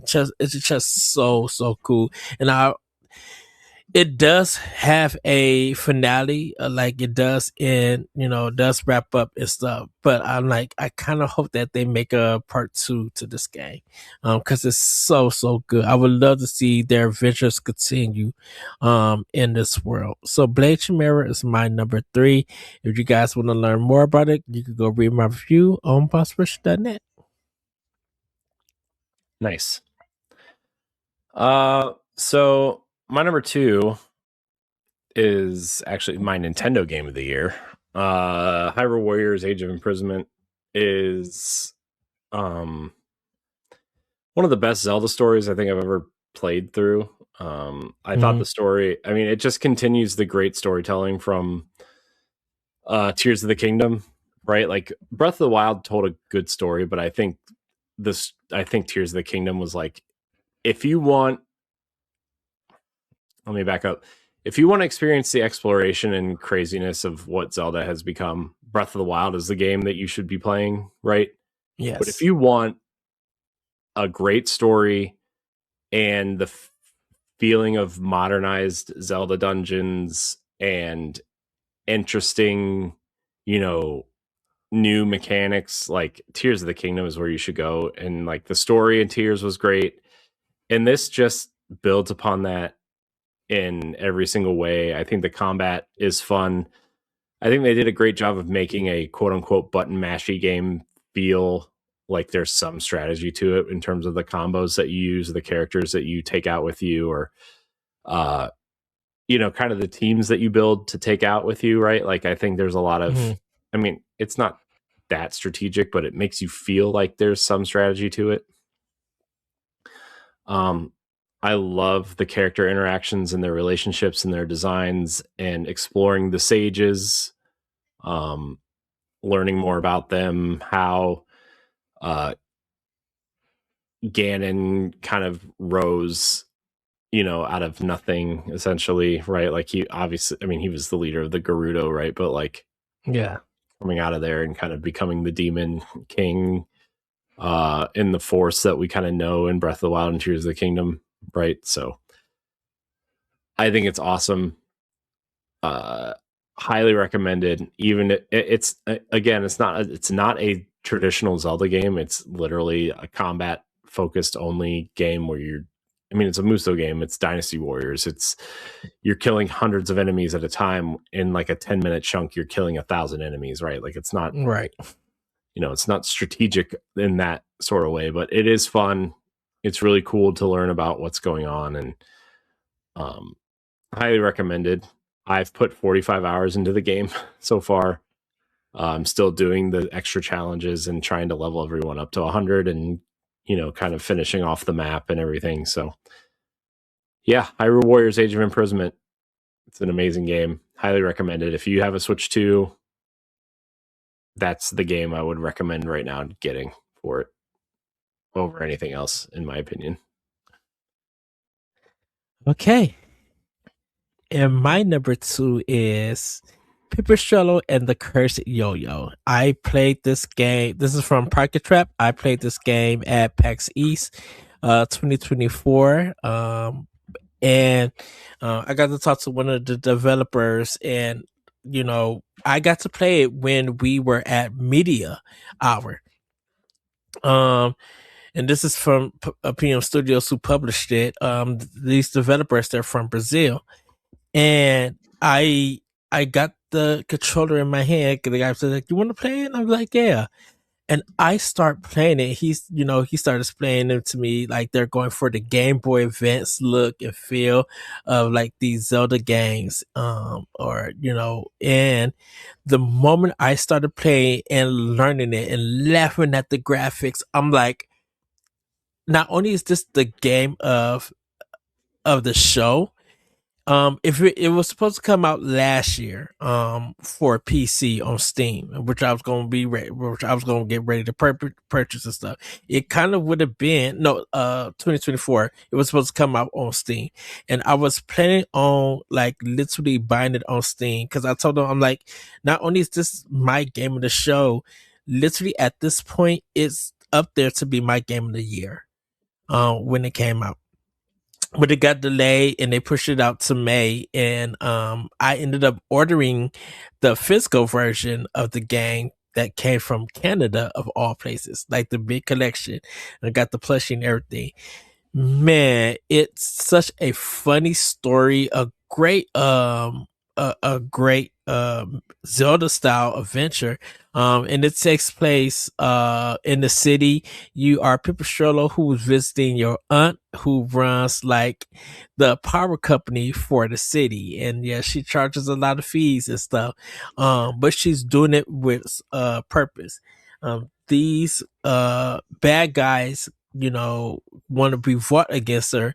So they find these particular batteries. They throw these batteries in this gun and shoot it at the auntie to steal her soul and everything. But Pipistrello, they hit her and they about to bring her back. But Pipistrello throws out his yo-yo to block it, and the soul ends up in the yo-yo. And you both go on an adventure. You do these yo-yo tricks and stuff. There's a lot of strategies on how to defeat enemies and some of the bosses, and it's such a great game, just literally wonderful for it. And you've probably been seeing a lot of it on Twitter. It's been highly ranked in the indie game scene. It's been highly ranked on Metacritic and stuff like that. And I really am glad that this is their debut game from Pocket Trap. So, shout out to that whole team. I was hoping to see them at last year's PAX, but they weren't able to make it. PM Studios didn't come that year, but hopefully they make it this year. Hopefully we get into PAX and I see them and just like full on congratulate them, because I literally told the developer, and it's a big team. I literally told him, I'm like, this is going to get some Game of the Year nominations and some wins. People are going to buy this game. Like, as a demo, this is so polished that I want to take it home. And he was just like, I don't know what to say. I'm like, you tell the team, when you go back and everything, that they got a hit on their hand. And so I think the delays that they did with it, I think it's because they were getting it ready for Switch.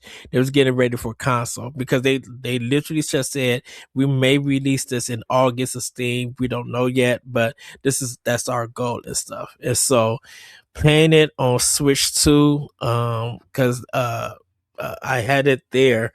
When the game came out, I kind of played it on my Switch too. I was playing it on my Switch and I transferred it to my Switch too, I should say. With that, but yeah, number 2, Pipistrello and the Cursed Yo-Yo. It is a wonderful game to play. Trust me, everybody. If you love top-down Zelda games, if you love 16-bit Game Boy Advance games, this is the one to have. Nice. So nice. Yeah, it looks cool. I think I ended up getting it at some point because you were talking about it. I haven't played it yet, but I ended up buying it because, support developers of games you think deserve to be supported. And, this has been recommended by a lot of people. So, yeah. All right. So, Ed, my game of the year, I don't think it's any surprise to anybody who's been listening to me the last year and a half. If it is, well, I don't know. Maybe you just ignore me, which is fine. My wife does. So, Clair Obscur Expedition 33 is my game of the year by far. It is the game I think about more. I think about it at least once a day, I think. It's like Breath of the Wild that way, in terms of like, I think about this game constantly. I think about playing it constantly. I want a Switch 2 version of this game. I don't know if we'll ever get one. I'm sure we will at some point, but like, I have like 3 copies of this game right now. Right? Like I have the Xbox physical version. I have the PlayStation mirror version back there. I have the digital version on Xbox. I ordered that Monolith edition that hasn't shipped yet. When I pre-ordered it back in June, when they reissued them, right? So, yeah, it's an amazing experience. Like, Ed, I know you're not as far as I would like you to be, but like, there are certain things that happen in the story that, like, I just got my 5th character. I think Masu, that monkey looking one that transforms. Monoko. I just got him. Minoko. I just got him. Yeah. Awesome. Sorry. Minoko's so cool, man. He's so funny. I mean, he's the blue mage essentially, right? But like, yeah. But I just love SK. He's just so good. By the way, there's an SKA plush available now, like an official one, and I'm like, I need to get it. I need to get it. And I will eventually, just not right now. But like, you know, I think the experience, like, man, I don't want to spoil it. There's a spoiler cast. If you want to listen to the spoiler cast, you definitely can. But I think there are things that happen in that game where everybody has felt that at one point or another, and like, it just, it's so good. Like, it's so good that just thinking about it makes me like excited and a little emotional, and just it just, you know, they really set free DLC the other day right after the Game Awards. I haven't gotten to it yet, but I have seen some things on it. You know, just because I started a new game plus in that game, and I am kind of at the end of Act 1 in my new game plus, and I've just kind of been going back to it off and on, right? And like, I've seen some of the fun things that DLC is really like, man, I really want to get there and play it and find the costumes and find the, you know, different bosses and kind of make my way through the game again, essentially. And it's just, you know, and I know it does a lot of things that other RPGs do, right? And it's not like, you know, it's not like it's not like, I don't know how to explain it, but I think the things that it does well, it does very well. And I think the characters are very relatable and very likable. I think Lune is one of the best characters in video games ever, and I don't think enough people talk about her, right? Like, I don't think enough people talk about her because the story focuses on Mael, right? And like Jennifer English and Ben Starr are just great voice actors. But, you know, you and I talk about Lune all the time, and like how she's just kind of like the best. And CL is very likable, right? She's just very overly positive and fun. And Verso is very, you know, kind of sad, and Minoko is funny. Like, God, Minoko is so funny. You get further into that game, and like the conversations between Minoko and Verso are so fun. Like, there are literally conversations in the game that they didn't write, but Ben Starr and the actor who plays Minoko, I forget what his name is, but they would like keep going, like back and forth, like in the voice booth, right?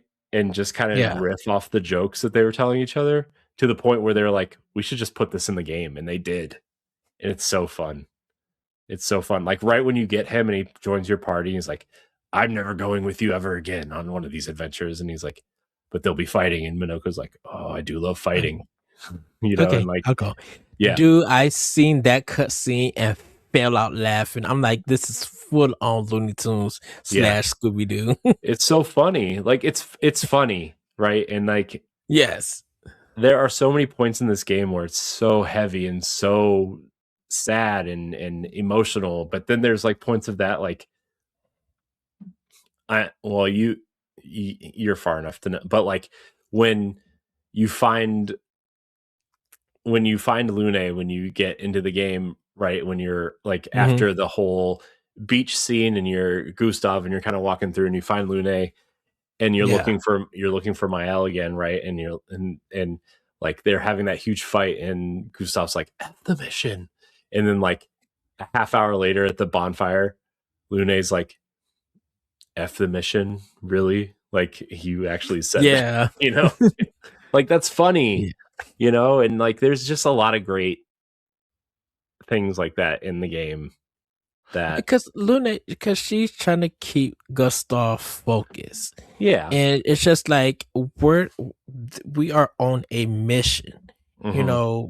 to this is what we knew the risk. This is Mm-hmm. why we are sacrificing our lives for. If something Mm-hmm. happens to us, we must leave stuff here so that the next expedition Mm-hmm. could find our stuff and continue it on. Yeah. Well, I mean, I think the No. big saying is when one falls, we continue, right? Like Yes. that's their kind of mantra. And so, oh, it's so good. It's so good. But I kind of was Don't spoil if it's not. gonna even be close to spoiling something. Don't. No, it's the point that uh when the main character dies, You've just spoiled it, Ed. they don't know when though. Yeah, they do. Everybody knows when. I'm gonna have to cut that Okay, part out. it's I'm gonna have to cut this whole part out. we already talked about it on Pow Block. Not this, not story Not that spoilers. that part. Yeah, we did. I don't know. We didn't. I I have thought we did 100% made sure I haven't talked about any of that stuff because I just mentioned outside of the spoiler cast. because I just mentioned that I got past the You part texted me that where though. We were texting talk each about other. it. No, we were texting each other. Oh, well, everybody, it's on the box art, so It's not. not. Yes, it is. No, it's not. I thought. Is it Gustav on it on the back? I thought it was Verso. No, Gustav is on the box. Oh, they look like they have the same haircut. Like They do. when They you look at the do. back. They do. Okay. It's supposed to be like that because of the costumes and the haircuts and stuff that you find throughout the game. Well, Gustav dies, everybody. Oh my gosh. I have to cut like 5 minutes out of this episode now. Stop talking. What? It's already been out there. It ain't nothing new. But people haven't played it yet, especially Nintendo players. It has become Game of the Year. That game has been spoiled up and down. I'm still cutting it out. Let's move on. Moving on. Anyways, Expedition 33 is a wonderful experience. If you haven't played it yet, find a way to play it because it is just such it's so good, man. Like it's so good. And you're almost at the end of Act 2. Yeah. And you're going to find out a lot of things about this game at the end of Act 2 that you maybe aren't even expecting unless you've looked up spoilers or heard spoilers before. Mm-hmm. So Anyways. I still feel like Corey, need to play Xenoblade Chronicles 3. And I feel like I'm going to. I think you need to finish that game while I work on Expedition 33 because I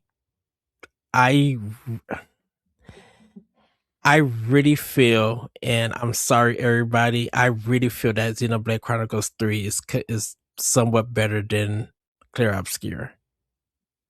And I can't have that discussion until you finish it. Until I finish Clear Obscure, and till you, Corey, or someone who has played both has finished the games, and we could discuss it. I'm like, because yeah. The more not saying oh, go ahead.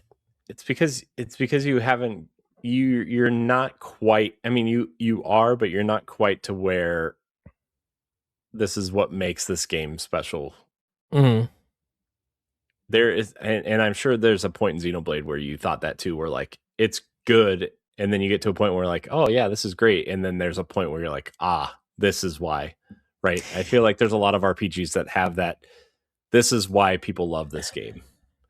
There's so much in Xeno 3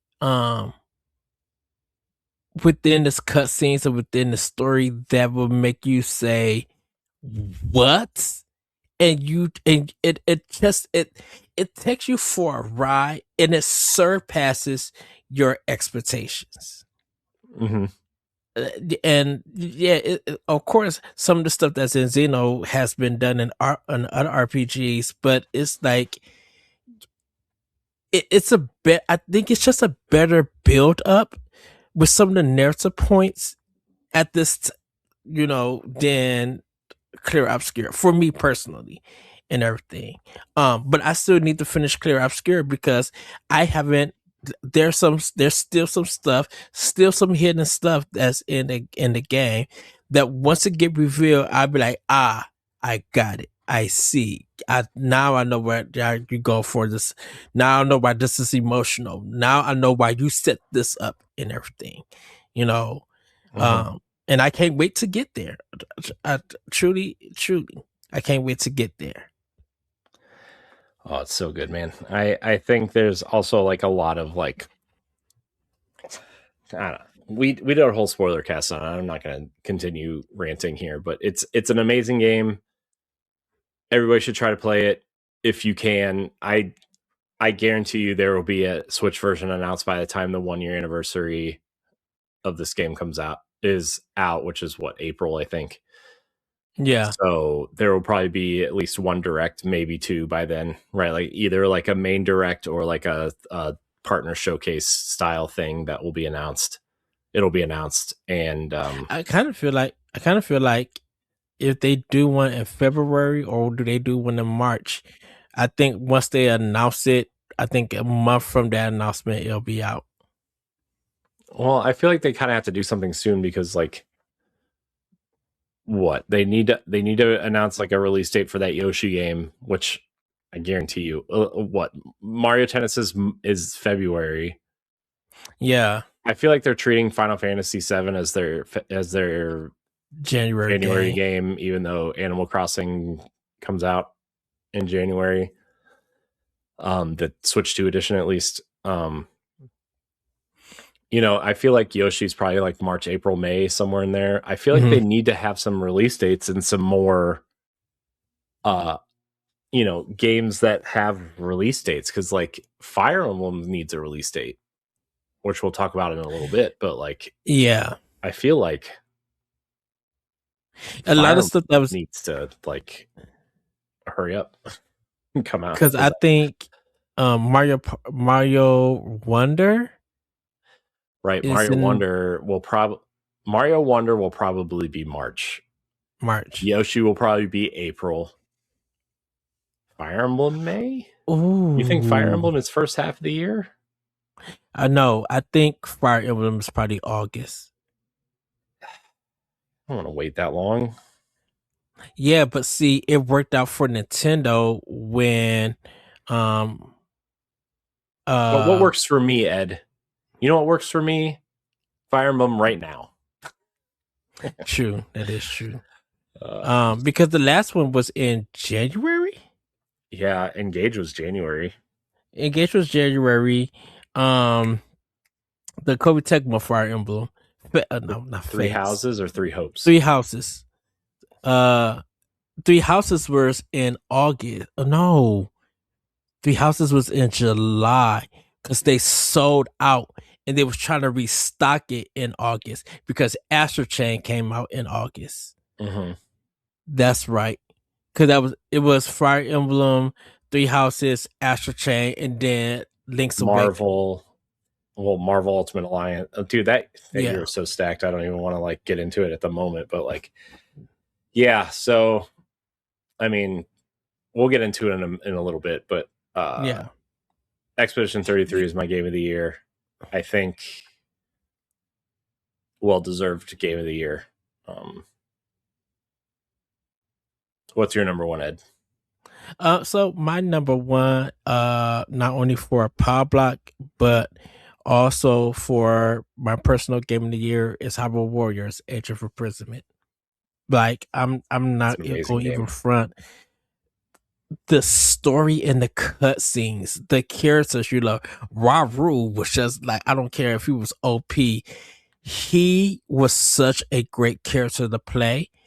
and just his dialogue and the voice acting, just like, man. And it was so much fun, revisiting parts of it, and the fighting was so good, running at a smooth 60, 30 frames per second for the cutscenes.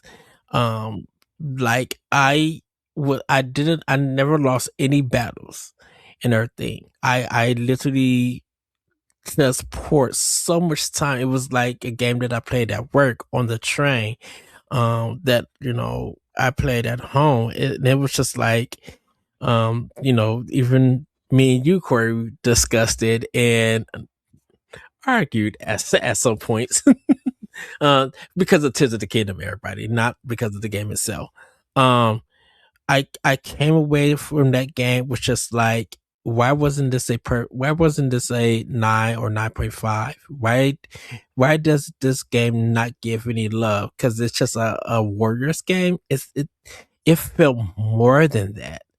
The gameplay was tight. The special moves, meeting all these other characters, and then just more stuff opening up, and it never got dull.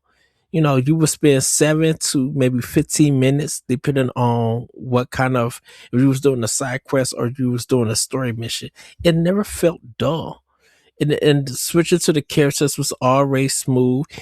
Even the time levels, they gave you enough time to fight and beat it. And I was just like, this is such an amazing game. So yeah, I think me and you both could probably agree that it's Pow Block's Game of the Year 2025, Hyrule Warriors Edge of Imprisonment.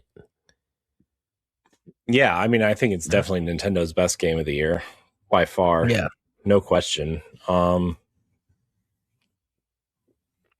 Yeah, I mean, I don't see, I mean, Donkey Kong, I think for most people may beat it out, right? And Mario Kart, obviously, but I mean, any combination of those three games is like, plus, I mean, you look at the games that Nintendo had this year for Switch 2, right? It's look at this. I mean, Donkey Kong, Mario Kart, Metroid Prime 4, and Hyrule Warriors is like an amazing lineup. And Pokemon, right?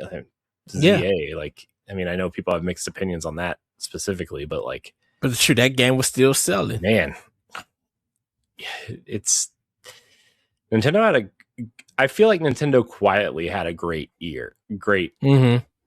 I mean, plus if you look at, Xenoblade Chronicles X and Donkey Kong Country Returns came out this year too, right? I mean, they still had some great games come out. Plus, the Dragon Drive, say what you will about that, or the Switch 2 Welcome Tour, right? Like, okay, whatever. And Switch 2 versions of a bunch of games, Kirby Air Riders. I think Nintendo had a monster year. I mean, they had Breath of the Wild and Tears of the Kingdom. And the sold millions of copies. That's the crazy thing. Yeah. And they added, the added features like the Zelda Note stuff. I know people like to make fun of it because it's on your mobile app or whatever, but like the features they added to the game are not insignificant features, like Kirby got an expansion, Mario Party got a huge expansion. It got 3 more boards and a bunch of mini games and mouse specific mini games, the camera support. What were some of the other games that got Switch 2 versions? I think I said Kirby got an expansion, right? So Forgotten Worlds. Yeah, so I mean, it's just Nintendo. I feel like had a monster year for not. And the Kirby Air Riders, like, sorry about the team disbanding, but like that did well. People have fun with that game. Yeah, it's a great year for Nintendo again. So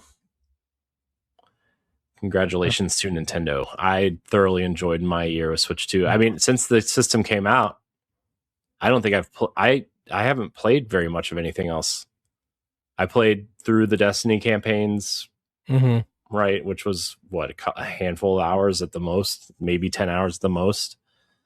I played Clair Obscure Expedition 33 New Game Plus for 10 or 15 hours, but like everything else has been on Switch 2 since this thing's come out. It's everything I wanted it to be. The only thing that's missing are like, you know, the game, like more Switch 2 versions of games, which is like, I get you can't port everything on day one, right? But like, yeah. I waited for Final Fantasy VII specifically to play on Switch 2, right? I definitely will buy Clair Obscur again. I will buy The Witcher 3 again, because I don't know if you saw that, but like, it's there. Apparently, there's a full on third expansion coming out soon that will lead into The Witcher 4, and there's a Switch 2. There's like a Switch 2 version attached to that rumor. So yes, because I know we talked about it. I know I seen the rumor of it on Nintendo Life, but I didn't know if anything was confirmed. I knew they was doing a new expansion for it. Yeah, I don't know if they are or not. It's just a rumor right now, but yeah, because I kind of feel like if they don't, I mean, I would pay the $10 for upgrade pack if need so. Yeah. But if I gotta rebuy the whole, I mean, if they do like a definitive edition where it's all, well, the Switch has all the DLC, right? Yeah. The Switch version does have all the DLC. I would have to see what they do, what bells and whistles that they do that makes it worth buying it again. Because dude, if they say, I mean, I'm sure there will be a Switch 2 update. Like, if you buy the expansion, you get the Switch 2 version for free, or there's an upgrade path to the Switch 2 version. I will be shocked if there is not. Because I'm just like, if I would say this, if it's a reasonable price of like $40 for the Switch 2 version, and you get everything, even including the new DLC, I would spend it. Yeah. Don't you know how a steal of a deal that would be? Yeah. So, yeah, I think. Yeah. But I know you mentioned some Xbox stuff. Do like a Vow I played was a great game. I started up Doom: The Dark Ages. I should have played that last year. That game is super fun and everything. And South by Midnight was great also. I mean, and Ninja Gaiden 4 was really good. On Series X. I haven't finished those games besides the Vow, but like those were some fantastic games on Xbox. Yeah, there were things on Xbox I wanted to play, I just didn't get to. Right? I mean, South of Midnight's coming to Switch 2, so I'll probably play it when it comes there. I know I know it's on Game Pass, but like, still, I'll play it on Switch 2 when it comes there. I'm trying to be as one platform as possible. So, which I know is like stupid, but I don't have time for a lot of things, and I would just rather spend the money on a platform that I know I'm going to spend time on. And right now that's Switch 2. So. Oh, good times, huh? Yes. Good times. Well, Ed, shall we move into our most anticipated games? Yes, let's do it. So, I don't know if I want to say like every single game I'm excited for. Maybe let's just do 5 back and forth 5 games that we're excited for. Yeah, I have 5. Yeah, I mean I have like 12, but I don't want to go through every single one of them because we'll be here for another 3 hours. But hey, you told me only 4 or 5. I know. You know. I know. I just kept making lists. Shut up. So these aren't in any particular order, but my first most anticipated game is Tomb Raider: The Legacy of Atlantis. I cannot wait for that game. I'm so excited for that game. If I were to number it, it would be like a 1A, 1B situation with another game I'll talk about later. But like when they announced that, and then Catalyst also coming, I'm like, I mean, we've been begging for Tomb Raider for so long, you know, and like we got the definitive edition on Switch 2. It definitely sounds like Rise and Shadow are coming at some point. They said, they said the sales were too good on Switch 2. I was like, yeah, you got it for $20. I mean, I bet the Legend trilogy ends up coming over at some point too, like the other ones. So, you know, I've really, I mean, growing up, I wasn't the biggest Tomb Raider fan. It wasn't until Tomb Raider Legend where I was like, oh man, Tomb Raider's awesome, you know? Yeah. And then Underworld was great. And, you know, Catalyst is a follow-up to Underworld, which makes sense. I'm just really excited for Legacy of Atlantis. Also, like a genuine kind of reimagining of the first game, I think makes a lot of sense at this point.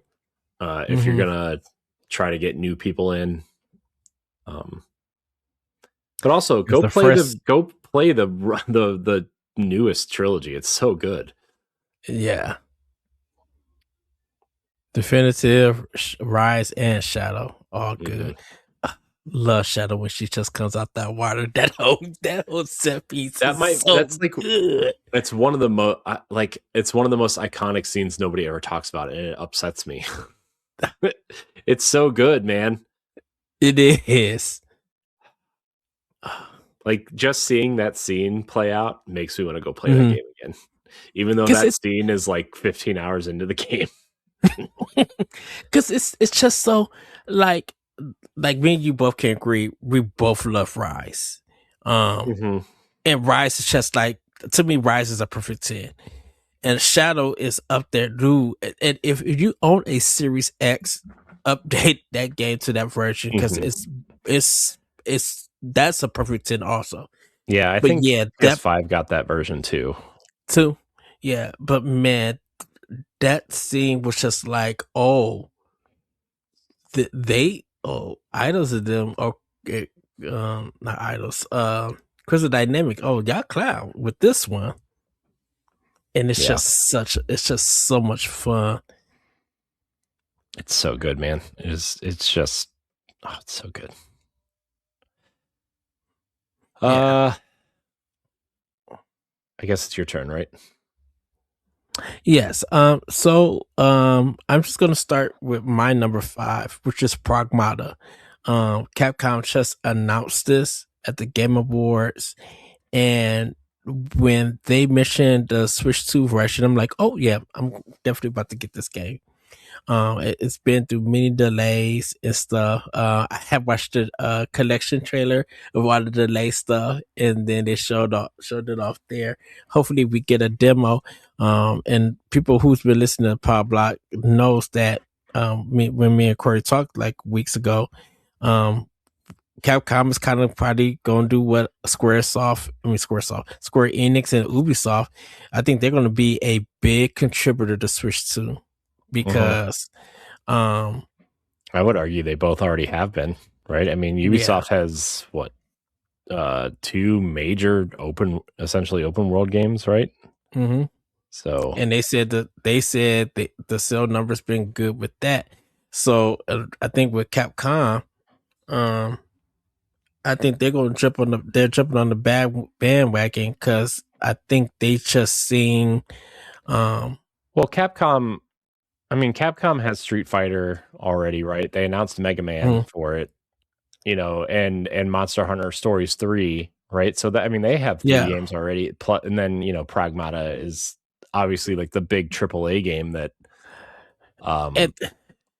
was questionable, but and Resident Evil also, right? I mean, we're getting 3 Resident Evil games. I feel like Capcom is just on. I mean, that the Kanai game that Kinetsugami, yeah, I forgot Kinetsugami was also on there. But I think because once Working got mentioned for Switch and they start showing the amiibos, when they got all that press attention from the public, that it was more interest. That's when I think Capcom just like, we didn't expect the marketing to work this well. So I think they're now just like, if we're going to bring a game out and Switch 2 can handle it, let's do it. Mm-hmm. Yeah, Because I don't know if you saw that recent. There's like a recent update with the recent update to Monster Hunter Wild, which I know the game needs a lot of optimization for every platform, but there's Switch 2 code in that update apparently. So, which is what, you know, we thought, like the fact that there wasn't a quote unquote real Monster Hunter game at launch for Switch 2 was kind of surprising.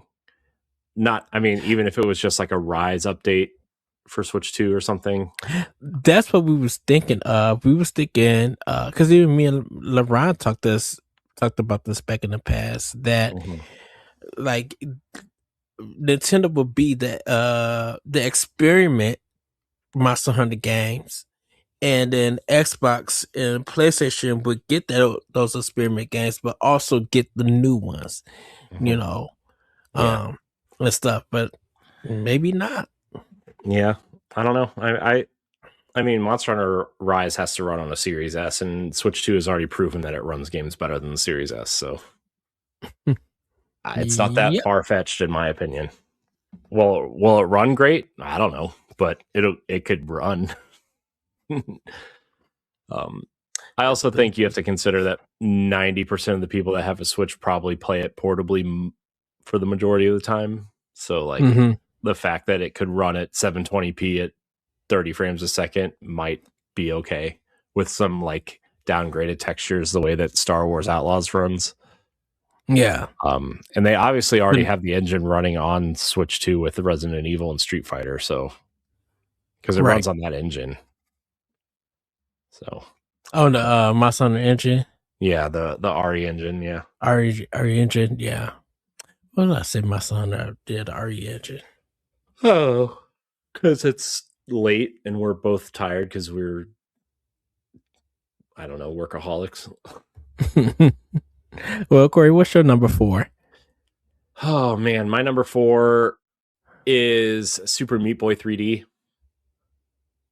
I don't know how much I can say about Super Meat Boy that hasn't already been said, but the fact that it looks like they've successfully translated it into a 3D platformer looks incredibly fun. And I'm excited to see how many ways you die in a 3D environment with Super Meat Boy. So, and I want to see how like the restart mechanic works, if they even include that. I'm interested to see like if it's like a true 3D platformer like Banjo-Kazooie or Mario, or if it's like if they literally just took that, like, you have like 10 or 12 seconds to beat this level and we're going to move on type thing, and they maybe formatted that into a 3D platformer. I don't know. I want to know how this works because it seems fascinating. So, and I love Super Meat Boy. It's Matthew Keel's fault he got me into Super Meat Boy. So. Oh wow. Well, my number 4 is Fire Emblem Fortress Weave. Give me the date, give me the soundtrack, give me the characters. Yeah, that's also on my list too. It's my most anticipated game for next year. I'm so excited, especially now that I'm like kind of scratching that itch a little bit with Fire Emblem Heroes, and I actually re-downloaded Three Houses a little bit because because of the rumors that they're attached, right? Like I kind of wanted to. I literally feel like once that game get a date, Fire Emblem Three Houses is gonna get like a resurgence. I really feel like that's gonna I think Three Houses and Engage is gonna get a Switch 2 version update. And people about to rerun. Well, they may not run through Engage, but people really about to rerun through Houses. Yeah, I think people will go through Three Houses. I wonder if people will go through Three Hopes too, just because like those stories are attached somehow. Man, the fact that like Sothis is back and like, oh my gosh, dude, the end of that trailer. I mean, I saw Grayson talk about it. Like, I saw so many Fire Emblem fans talk about it. It like got me really excited to like. I mean, the icon is back. Like, yeah. When she did the voice, and she's just mischief. She's causing So, mischief, as they say. but what's your next game, Corey? I mean, my next game was Fire Emblem. It's not my number 3. It's just my most anticipated, but I'll move on to a different game. Marvel's Wolverine. I'm excited to see how they move on from something like Spider-Man into like this very clearly visceral, violent kind of combat with Wolverine, man. Like I love Wolverine. I mean, I don't know if that's been like a huge secret on the show, but like I love the X-Men. I love Wolverine. I've been waiting for X-Men to have some sort of resurgence, and you know, the fact that like apparently the new Avengers Doomsday trailer has them all in their X-Men 90 or their X-Men the animated series accurate looks, like at least Cyclops and Professor X and Magneto are all X-Men animated series accurate apparently, and like we just saw Wolverine and Deadpool Wolverine and comic accurate costume, as they like to call them. Yeah, I'm very ready for Wolverine. I really love that X-Men Origins Wolverine game on Xbox 360. Yeah, that was really fun. And like playing Cosmic Invasion, having that X-Men arcade feel has like really, I'm ready for Wolverine. I think it's going to be great. I really do. I know it's been delayed and kind of in some weird development mess for a while, but like, you know, I also think Insomniac's working on that Venom game too, so we'll see. Yeah. But yeah, I'm excited to see. By the way, I told you I replaced my PlayStation, right? Yes. It is so much smaller than the old one. Oh my gosh. It fits in my entertainment center. Is it the Slim? Well, yeah. Or I didn't get the Pro. It's not worth it to me. But yeah, I'm very excited for that. For sure. Well, it looks like everybody's gonna be, if you got a PS5, that's what you're gonna be playing for a couple of years because of the RAM situation. Oh yeah, I mean, good. I wasn't planning on getting a new console anyway, unless it's a Nintendo console. So pretty much that and Xbox. Good. I don't even know if Xbox knows what their next console is. So truth. There's nowhere to argue that. I feel so bad for Phil, man. Just a puppet now. Clearly. But whatever. All right. What's your next game, Ed? The Adventures of Elliot, the Millennium Tales. This is Square Enix, kind of like 16-bit HD action RPG. The demo's out. Definitely when I seen it, the last Nintendo Direct, I'm like, yeah, I gotta have this game. And now that you know, it's supposed to be coming sometime this year, I'm excited to play it because I miss playing top-down action role-playing games from Square Enix. It's been a long time. Yeah, it definitely has a Zelda vibe to it, or like I think when it was first announced, you said like it might have like a mana like kind of feel to it, but maybe was that you? Yes. Maybe it was you. Okay. Yeah, it looks cool, and that demo was fun. Yes.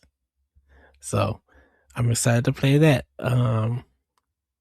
Corey, you want me to go to my next game too? I mean, do you have one? I have more. I'm ready. Okay. I mean, well, go ahead. You go to the next game. I don't know if this game's coming out this year or not. I think it is because it was supposed to come out this year and it got delayed. But that Marvel 1943 game, the Captain America and Black Panther World War II game, very excited to see what that is, because that's Amy Hennig's first project since Uncharted 3, essentially. So yeah, that is true. You know, because like she was working on that Star Wars Project Ragtag game and then they canceled it. Canceled EA it. canceled it, and so like this is what she's been working on. Skydance is clearly giving her time to make it the game she wants it to be. I mean, I love Captain America, and my son loves Black Panther, and I'm like excited to see what a 1940s, version of this looks like. Did that EA Black Panther game get canceled? Mm-hmm. Okay. Yeah. So I don't really have much to say about it because we've only seen, essentially CG cutscenes of it, but it looks really cool, sounds cool. I'm wondering what the story really is in this. So, you know what game I've been thinking about quite a bit lately, actually, that so much so that I've thought about going back and playing it this year is the Guardians of the Galaxy game. That's been on so many sales. I know. It's like it was like $7 on Xbox over the holiday break, and I'm like, I didn't already own this. If I go back through it, I'm probably gonna do for the achievements and stuff. Yeah. Oh, it's such a fun game. It was so good. It really is. What's your next game, Ed? So my next game is Professor Layton in the New World of Steam. Of course, it's Factor 5. I love Factor 5. I mean, not Factor 5. I love Level 5. I love Factor 5 too also. So sad that they went away. Shout out to that Star Wars on Rogue Squadron on GameCube. Squadron 2. So good. It's just so top tier, dude. But yeah, I love the Professor Layton series. I'm ready to solve some more puzzles, get through the mystery, see what's really going on, and just having, hopefully they still do the free DLC Sunday drops with new puzzles and stuff that you want to do. So yeah, that's my number 2. Nice. Gears E-Day is something I'm really looking forward to next year. I think I mean, I'm still kind of upset that they're not just going to finish Kate's story because I feel like, I mean, Gears 5 clearly left it wide open. Yeah.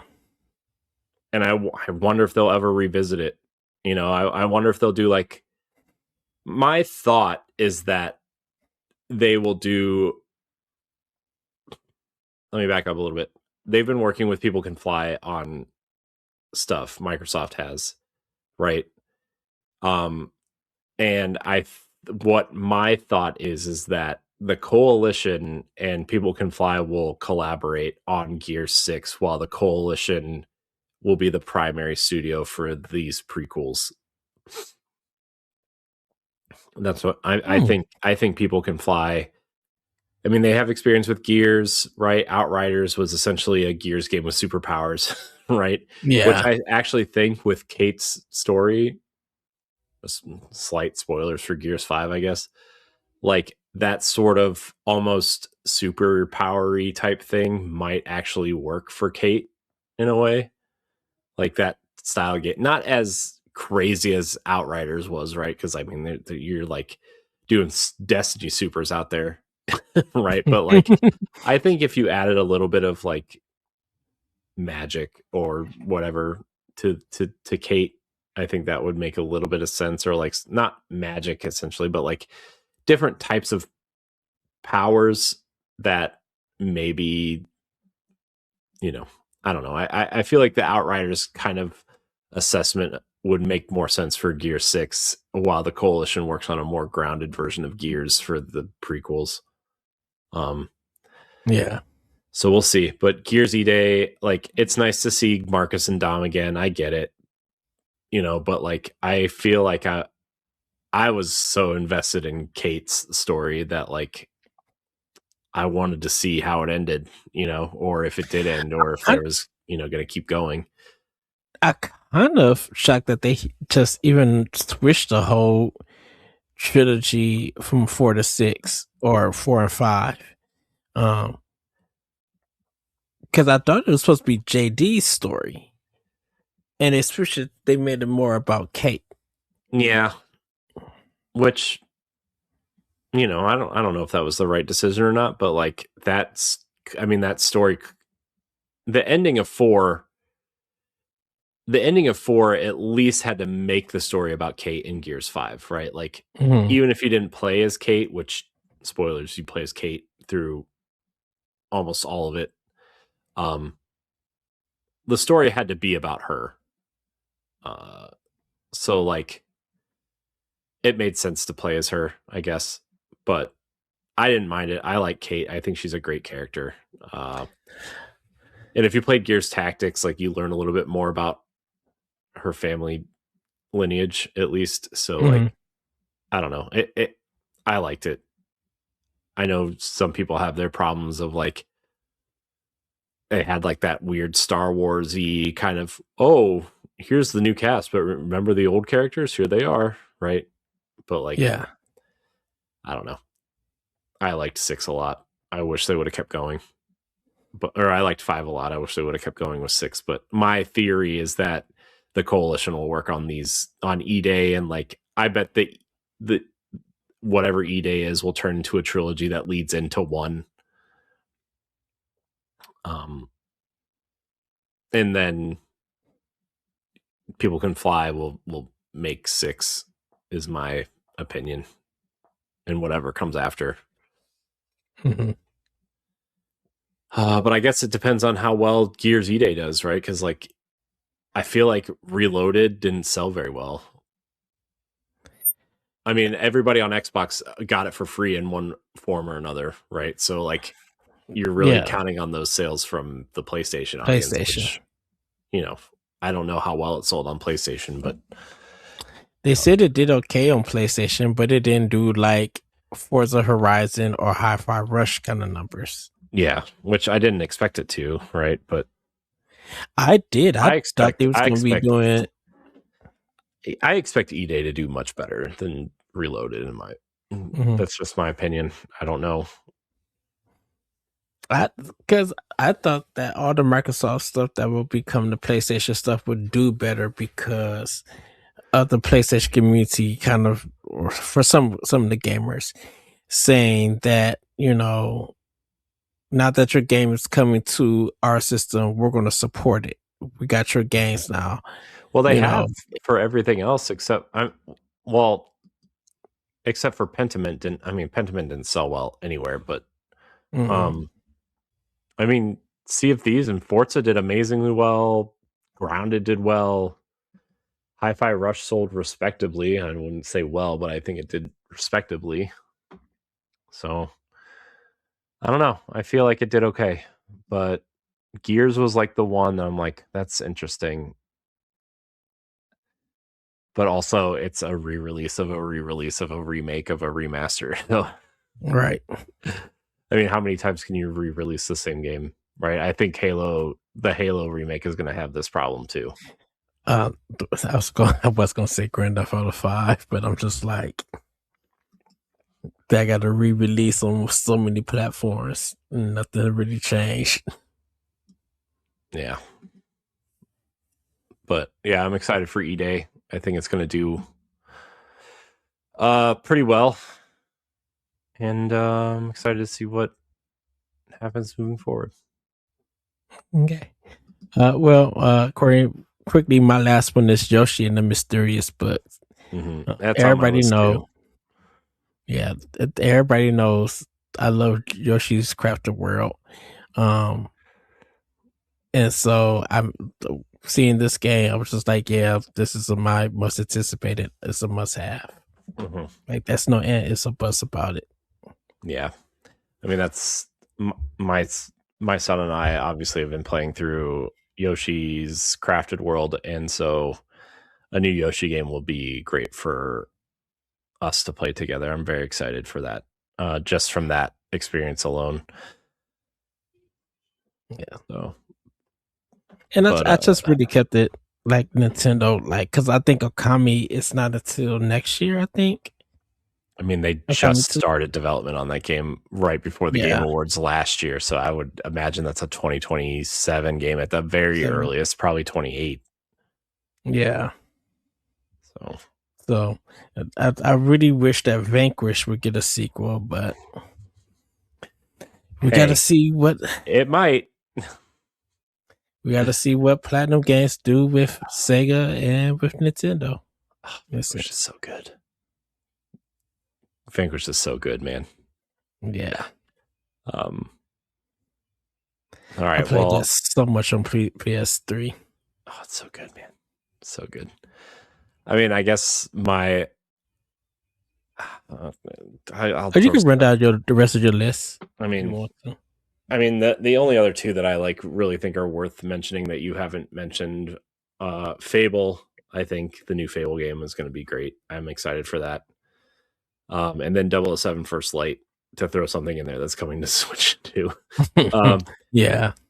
You know, I mean, I really love 007 as a franchise. I really wish they would hurry up and cast a new Bond so they can make a new movie. Is it Moon Studios that did Ori and the Blind Forest? I think they got another game coming out. That pirate game, No Rest for the Wicked, it's out on PC Okay. already. Oh, so it is out. Or Okay. maybe it's early access or something, but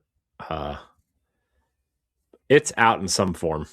I don't know what that form looks like, but it's out in some form. And yeah, I mean, that game looks cool too. But Yeah. I mean, that's kind of, I mean, Final Fantasy VII Remake I've been waiting for. That Assassin's Creed Black Flag remake is on my list, but technically not even announced yet. So, like, Yeah. not sure if it's even worth going into, but I don't know. What do you say we talk about a couple things we hope get announced and then we'll get out of here? Okay. So our 3 games that we hope get announced for a Switch 2. For me, I really hope that Forza Horizon 6 gets announced on Switch 2, the Japan, because of course, I'm still going to buy it for Xbox, but I would love to have that on my Switch 2 if it has a banking soundtrack. Oh, it will be listened on when I go out on my Switch 2. I would use that as the music player if I had to. I imagine so many people will try to like make that some sort of like Fast and Furious Tokyo Drift sort of. Oh, yeah. Oh man, that whole thing is just like so funny. Okay, never mind. Yes. I know you talked about it, Corey, but the Halo collection, I would love to see on Switch too. And shoot, throw in Halo 1 through 5. If they want to throw in the last one, they can. But I mean, they man, might as I well would just throw love to all have of them together, right? I mean, all. Yeah, Reach. What was the other one? ODST. ODST. Yeah. Uh, to have that and everything. And then still kind of want Hi-Fi Rush on Switch 2. That'll come eventually. I think. Mm-hmm. I think Crafton would be stupid not to like get more money out of that. Mm-hmm. But kind of, even though Dead Space wouldn't make Switch, because for some other reason, I don't know what EA. So I should say Dead Space, because I don't know what EA plans to do or anything.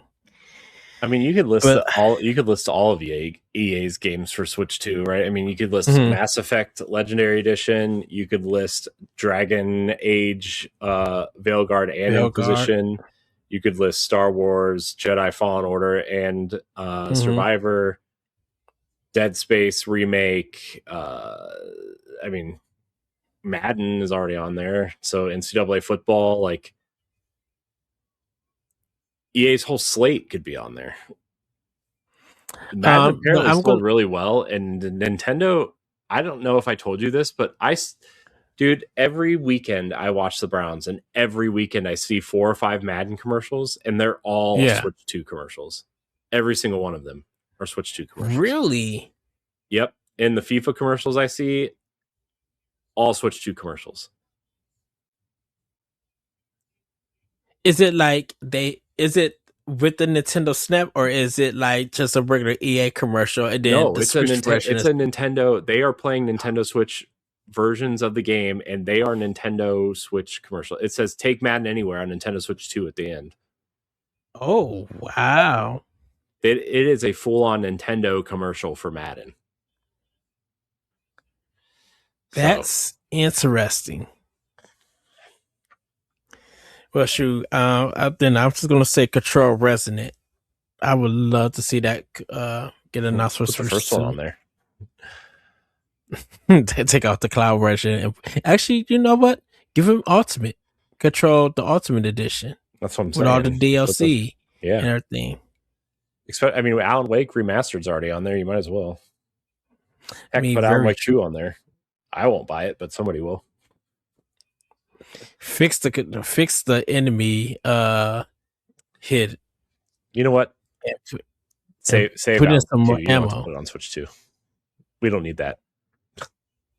I'm just kidding. So, but yeah, Control Resonant I would love to have on there. Yeah. So this is probably a cop out, but it's fine. Whatever. Ed, you know what the anniversary next year is? It's the 40th anniversary of Zelda. This year. This year, sorry. It's 40th anniversary of Zelda. It's the 20th anniversary of Twilight Princess. I think we're getting Twilight Princess HD next year. What I really want is what I told you about early, like what I was texting you. What if they did this for whatever for the anniversaries of these franchises? Right? I mean, yes, because I was just like, I'm ready to give them coin for that. Like, in the instance, like I texted Ed about a Mario All Stars and Mario 3D All Stars like Zelda versions of these of those so for 2D Zelda you would get like the game like the Zelda 1, 2, Link's Awakening, A Link to the Past, and the Oracle games. Mm-hmm. And then the 3D one you would get Ocarina Majora, like HD versions of the 3DS games, I would say. And then Wind Waker and Twilight Princess, because Skyward Sword's already available, and obviously you're not going to put the 2 Breath of the Wild games on there either. But like that was like my thing, or like in like Link's crossbow training or something stupid on there, right? Like, because dude, you could give me Twilight Princess for GameCube or NSO, but then just give me the Wii version. I know, but I want the Wii U versions of these games. Oh yes.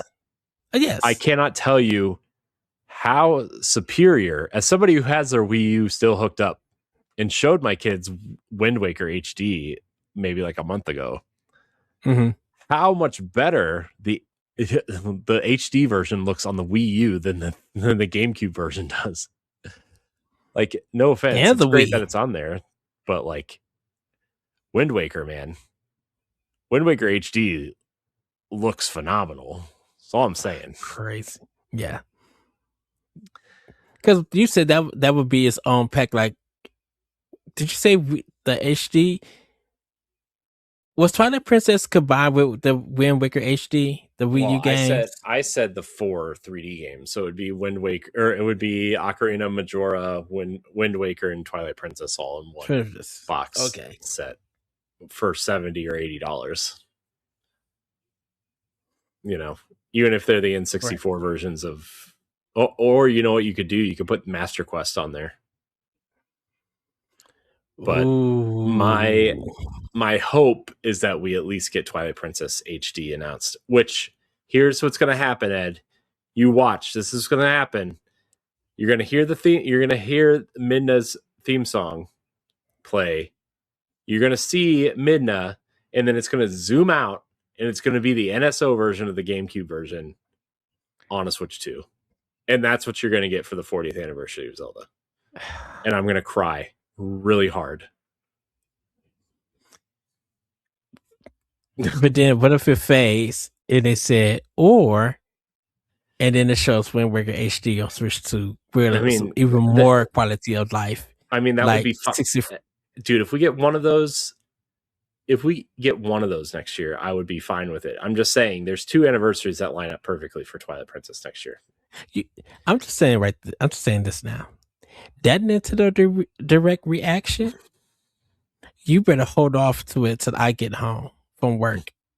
I don't know, because we will be reacting to it, and we will be having a discussion. If they do a quality of life even update for Twilight Princess for Switch 2, dude, yes, and then bring out Amiibo with like the Wii U Amiibo. Come on now. Well, I mean, it's man, if they brought out like a true form Midna Amiibo, you better believe I'd be first in line for that. Oh, Best Buy website would crash because everybody would be trying to be excited for that. But dude, the pre-orders would be insane. You don't think people ain't gonna try to pre-order that mug? I'll be on that mug pre-ordering. I just there's no good like Midna figures except for that first 4 figures, like one that they did when Twilight Princess HD came out and sold out in like 10 minutes, and now it's like $700. But crazy. Anyways, Ed, what's your next one? Oh, that was it. I already did my 5. Oh, you did? Okay, never mind. Yeah. Wait. Game? No, I did my 3. Announced? Yeah, I did my 3. Okay. Yeah. So I also hope that there is that Kingdom Hearts HD Story So Far collection. I really hope that gets announced for Switch 2 along with like a trailer for Kingdom Hearts 4. I think Kingdom Hearts 4 on Switch 2 is a shoe-in at this point. And I think, the cloud versions just aren't sufficient anymore, obviously. Right. So give me those. And then Ed, I think we're gonna get Monolith Sauce next game next year, whether it's Xenoblade 4 or their new IP, their other game that they're working on. I really think that whatever they're working on is going to be next, because they obviously Xenoblade Chronicles X came out this year, but they've quietly had a new, like a release every year since 2, I guess. Yeah. Because they worked on Breath of the Wild, they worked on Tears of the Kingdom. They worked on Mario Kart World. They worked on, what was the other big game they worked on? Splatoon, I think they worked on, right? So yeah, I mean they are quietly pushing out these games, and I know they've been hiring people, so it's just like they've been hiring. We know that that we talked about it on the old version of Expansion Pass like 7 or 8 years ago when they released that concept art of a character with red hair overlooking a valley of some sort, right? And it wasn't anything that appeared in Xenoblade Chronicles 3 or Torna. So what was it? We talked about it. So I think we're going to see whatever that is this year. And then I think along with whatever that announcement is, we're going to get Switch 2 versions of at least 3 and X, Xenoblade Chronicles 3 and X. I would hope they would also do at least the second game as well, because like that game needs some help running. I mean, it's a great game, but like it did not run very well in handheld mode at all. Okay, maybe because I played it in dock mode, I didn't experience any problems. I mean, there weren't any problems per se, but it ran at like 540p at like 20 frames a second in handheld mode.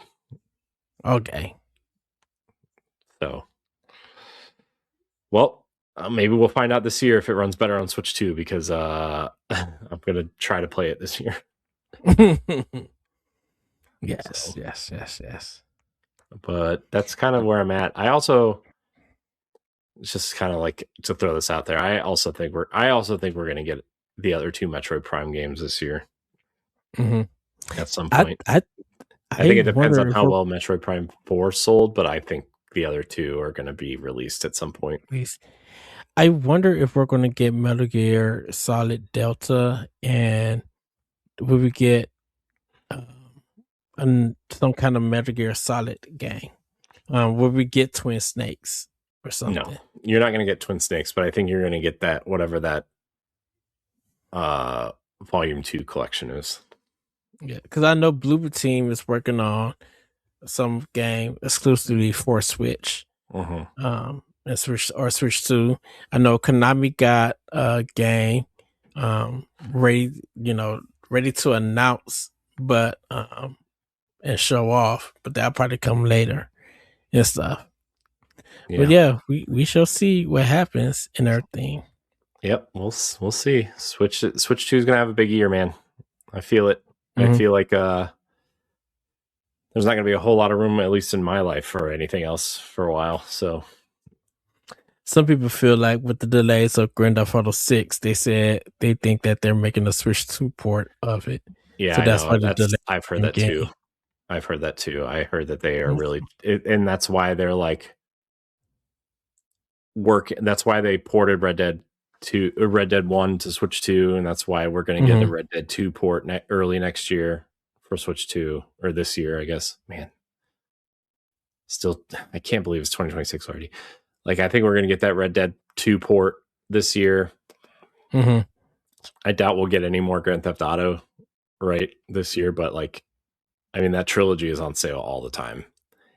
So we'll see. But the other thing is like the Grand Theft Auto 4 port is also rumored, at least for the other two consoles. So I bet they need to fix that whole game. You could just leave it on Xbox 360 as far as I'm concerned. Leave it in there on Library 2K and Rockstar. Don't ever bring that game back out. Yeah, Red Dead is far superior to Grand Theft Auto, in my opinion, in terms of the way that it plays. I did get the Red Dead Redemption Switch 2 port, by the way. It's pretty good. It runs well. But I only played like 45 minutes of it. I just wanted to see how it ran. But anyways, that's it. We're done. We're out of here. Goodbye, everyone. No, I'm just kidding. I mean, not kidding, but that's all we got. All right. Yeah. Hopefully we covered a lot of Power Rangers at the beginning. Yeah, we're gonna be like, is this Pow Block or a Power Rangers? Power Ranger block. I could just see the you know what the logo or the theme. Yeah. What? Go ahead. No, go ahead. Oh, I was just gonna see like the theme for this episode is gonna be a Power Ranger or the 5 Power Rangers. So it'd be like Power Block's Game of the Year. It'd be like, wait a minute, Power Rangers, and then just let people watch the episode. Be like, oh no, they're discussing Power Rangers. I think it's like really whatever. We'll talk about it later. This is gonna spawn a whole new conversation that I know we don't have time for, but I would like to do commentary on the Power Rangers show like we did with the Ninja Turtles movies. I still think that would be so fun if we did Power Rangers and the original Ninja Turtles show, like the cartoons. but should we do? I wonder. So they have the pilot episodes because it's like with Ninja Turtles, they had the 5-day, the whole week for their pilot, and then I think they did the same thing for Power Rangers. Yeah, well, Power Rangers, the first season is 51 episodes, so. Oh shoot! No, we could just rush the first 5. That's something I would also really like to do. I wish my son was like a little bit older so we could do it with him, but whatever, it's fine. Anyways, get me out of here, Ed. Okay. Well, thank you for watching and or listening to this episode of Nintendo Pow Block. If you joined us, follow or subscribe to the channel you're watching it if you haven't done so already. If you're watching on YouTube, be sure to subscribe to the channel, like the video, and share your thoughts in the comments, whether it's on today's topic or a new idea we can discuss in a future episode. If you're listening on Spotify or Apple Podcasts, consider leaving us a 5-star rating and a nice review as it helps us with discoverability and reach. You can support Boss Rush on Patreon at patreon.com/BossRushNetwork at a tier that's right for you. You can even follow for free and gain access to all of our base shows on one feed. Thank you again for watching and or listening, everybody. Happy New Year. We cannot wait to do more of Power Block for 2026 and have these discussions and more. But then everybody have a good week, have a good weekend, and we'll see you next time on Into the Power Block. Bye everybody. Woohoo! Goodbye. Happy New Year. Yay! If you want to see how you can become a Patreon producer, head on over to patreon.com/BossRushNetwork. The Patreon producers for this month are Adriel Munger, Austin Campbell, Celeste Roberts, Sana Dirrig, Francisco Santillan, and Christian S. Thanks for your continued support of the Boss Rush Network.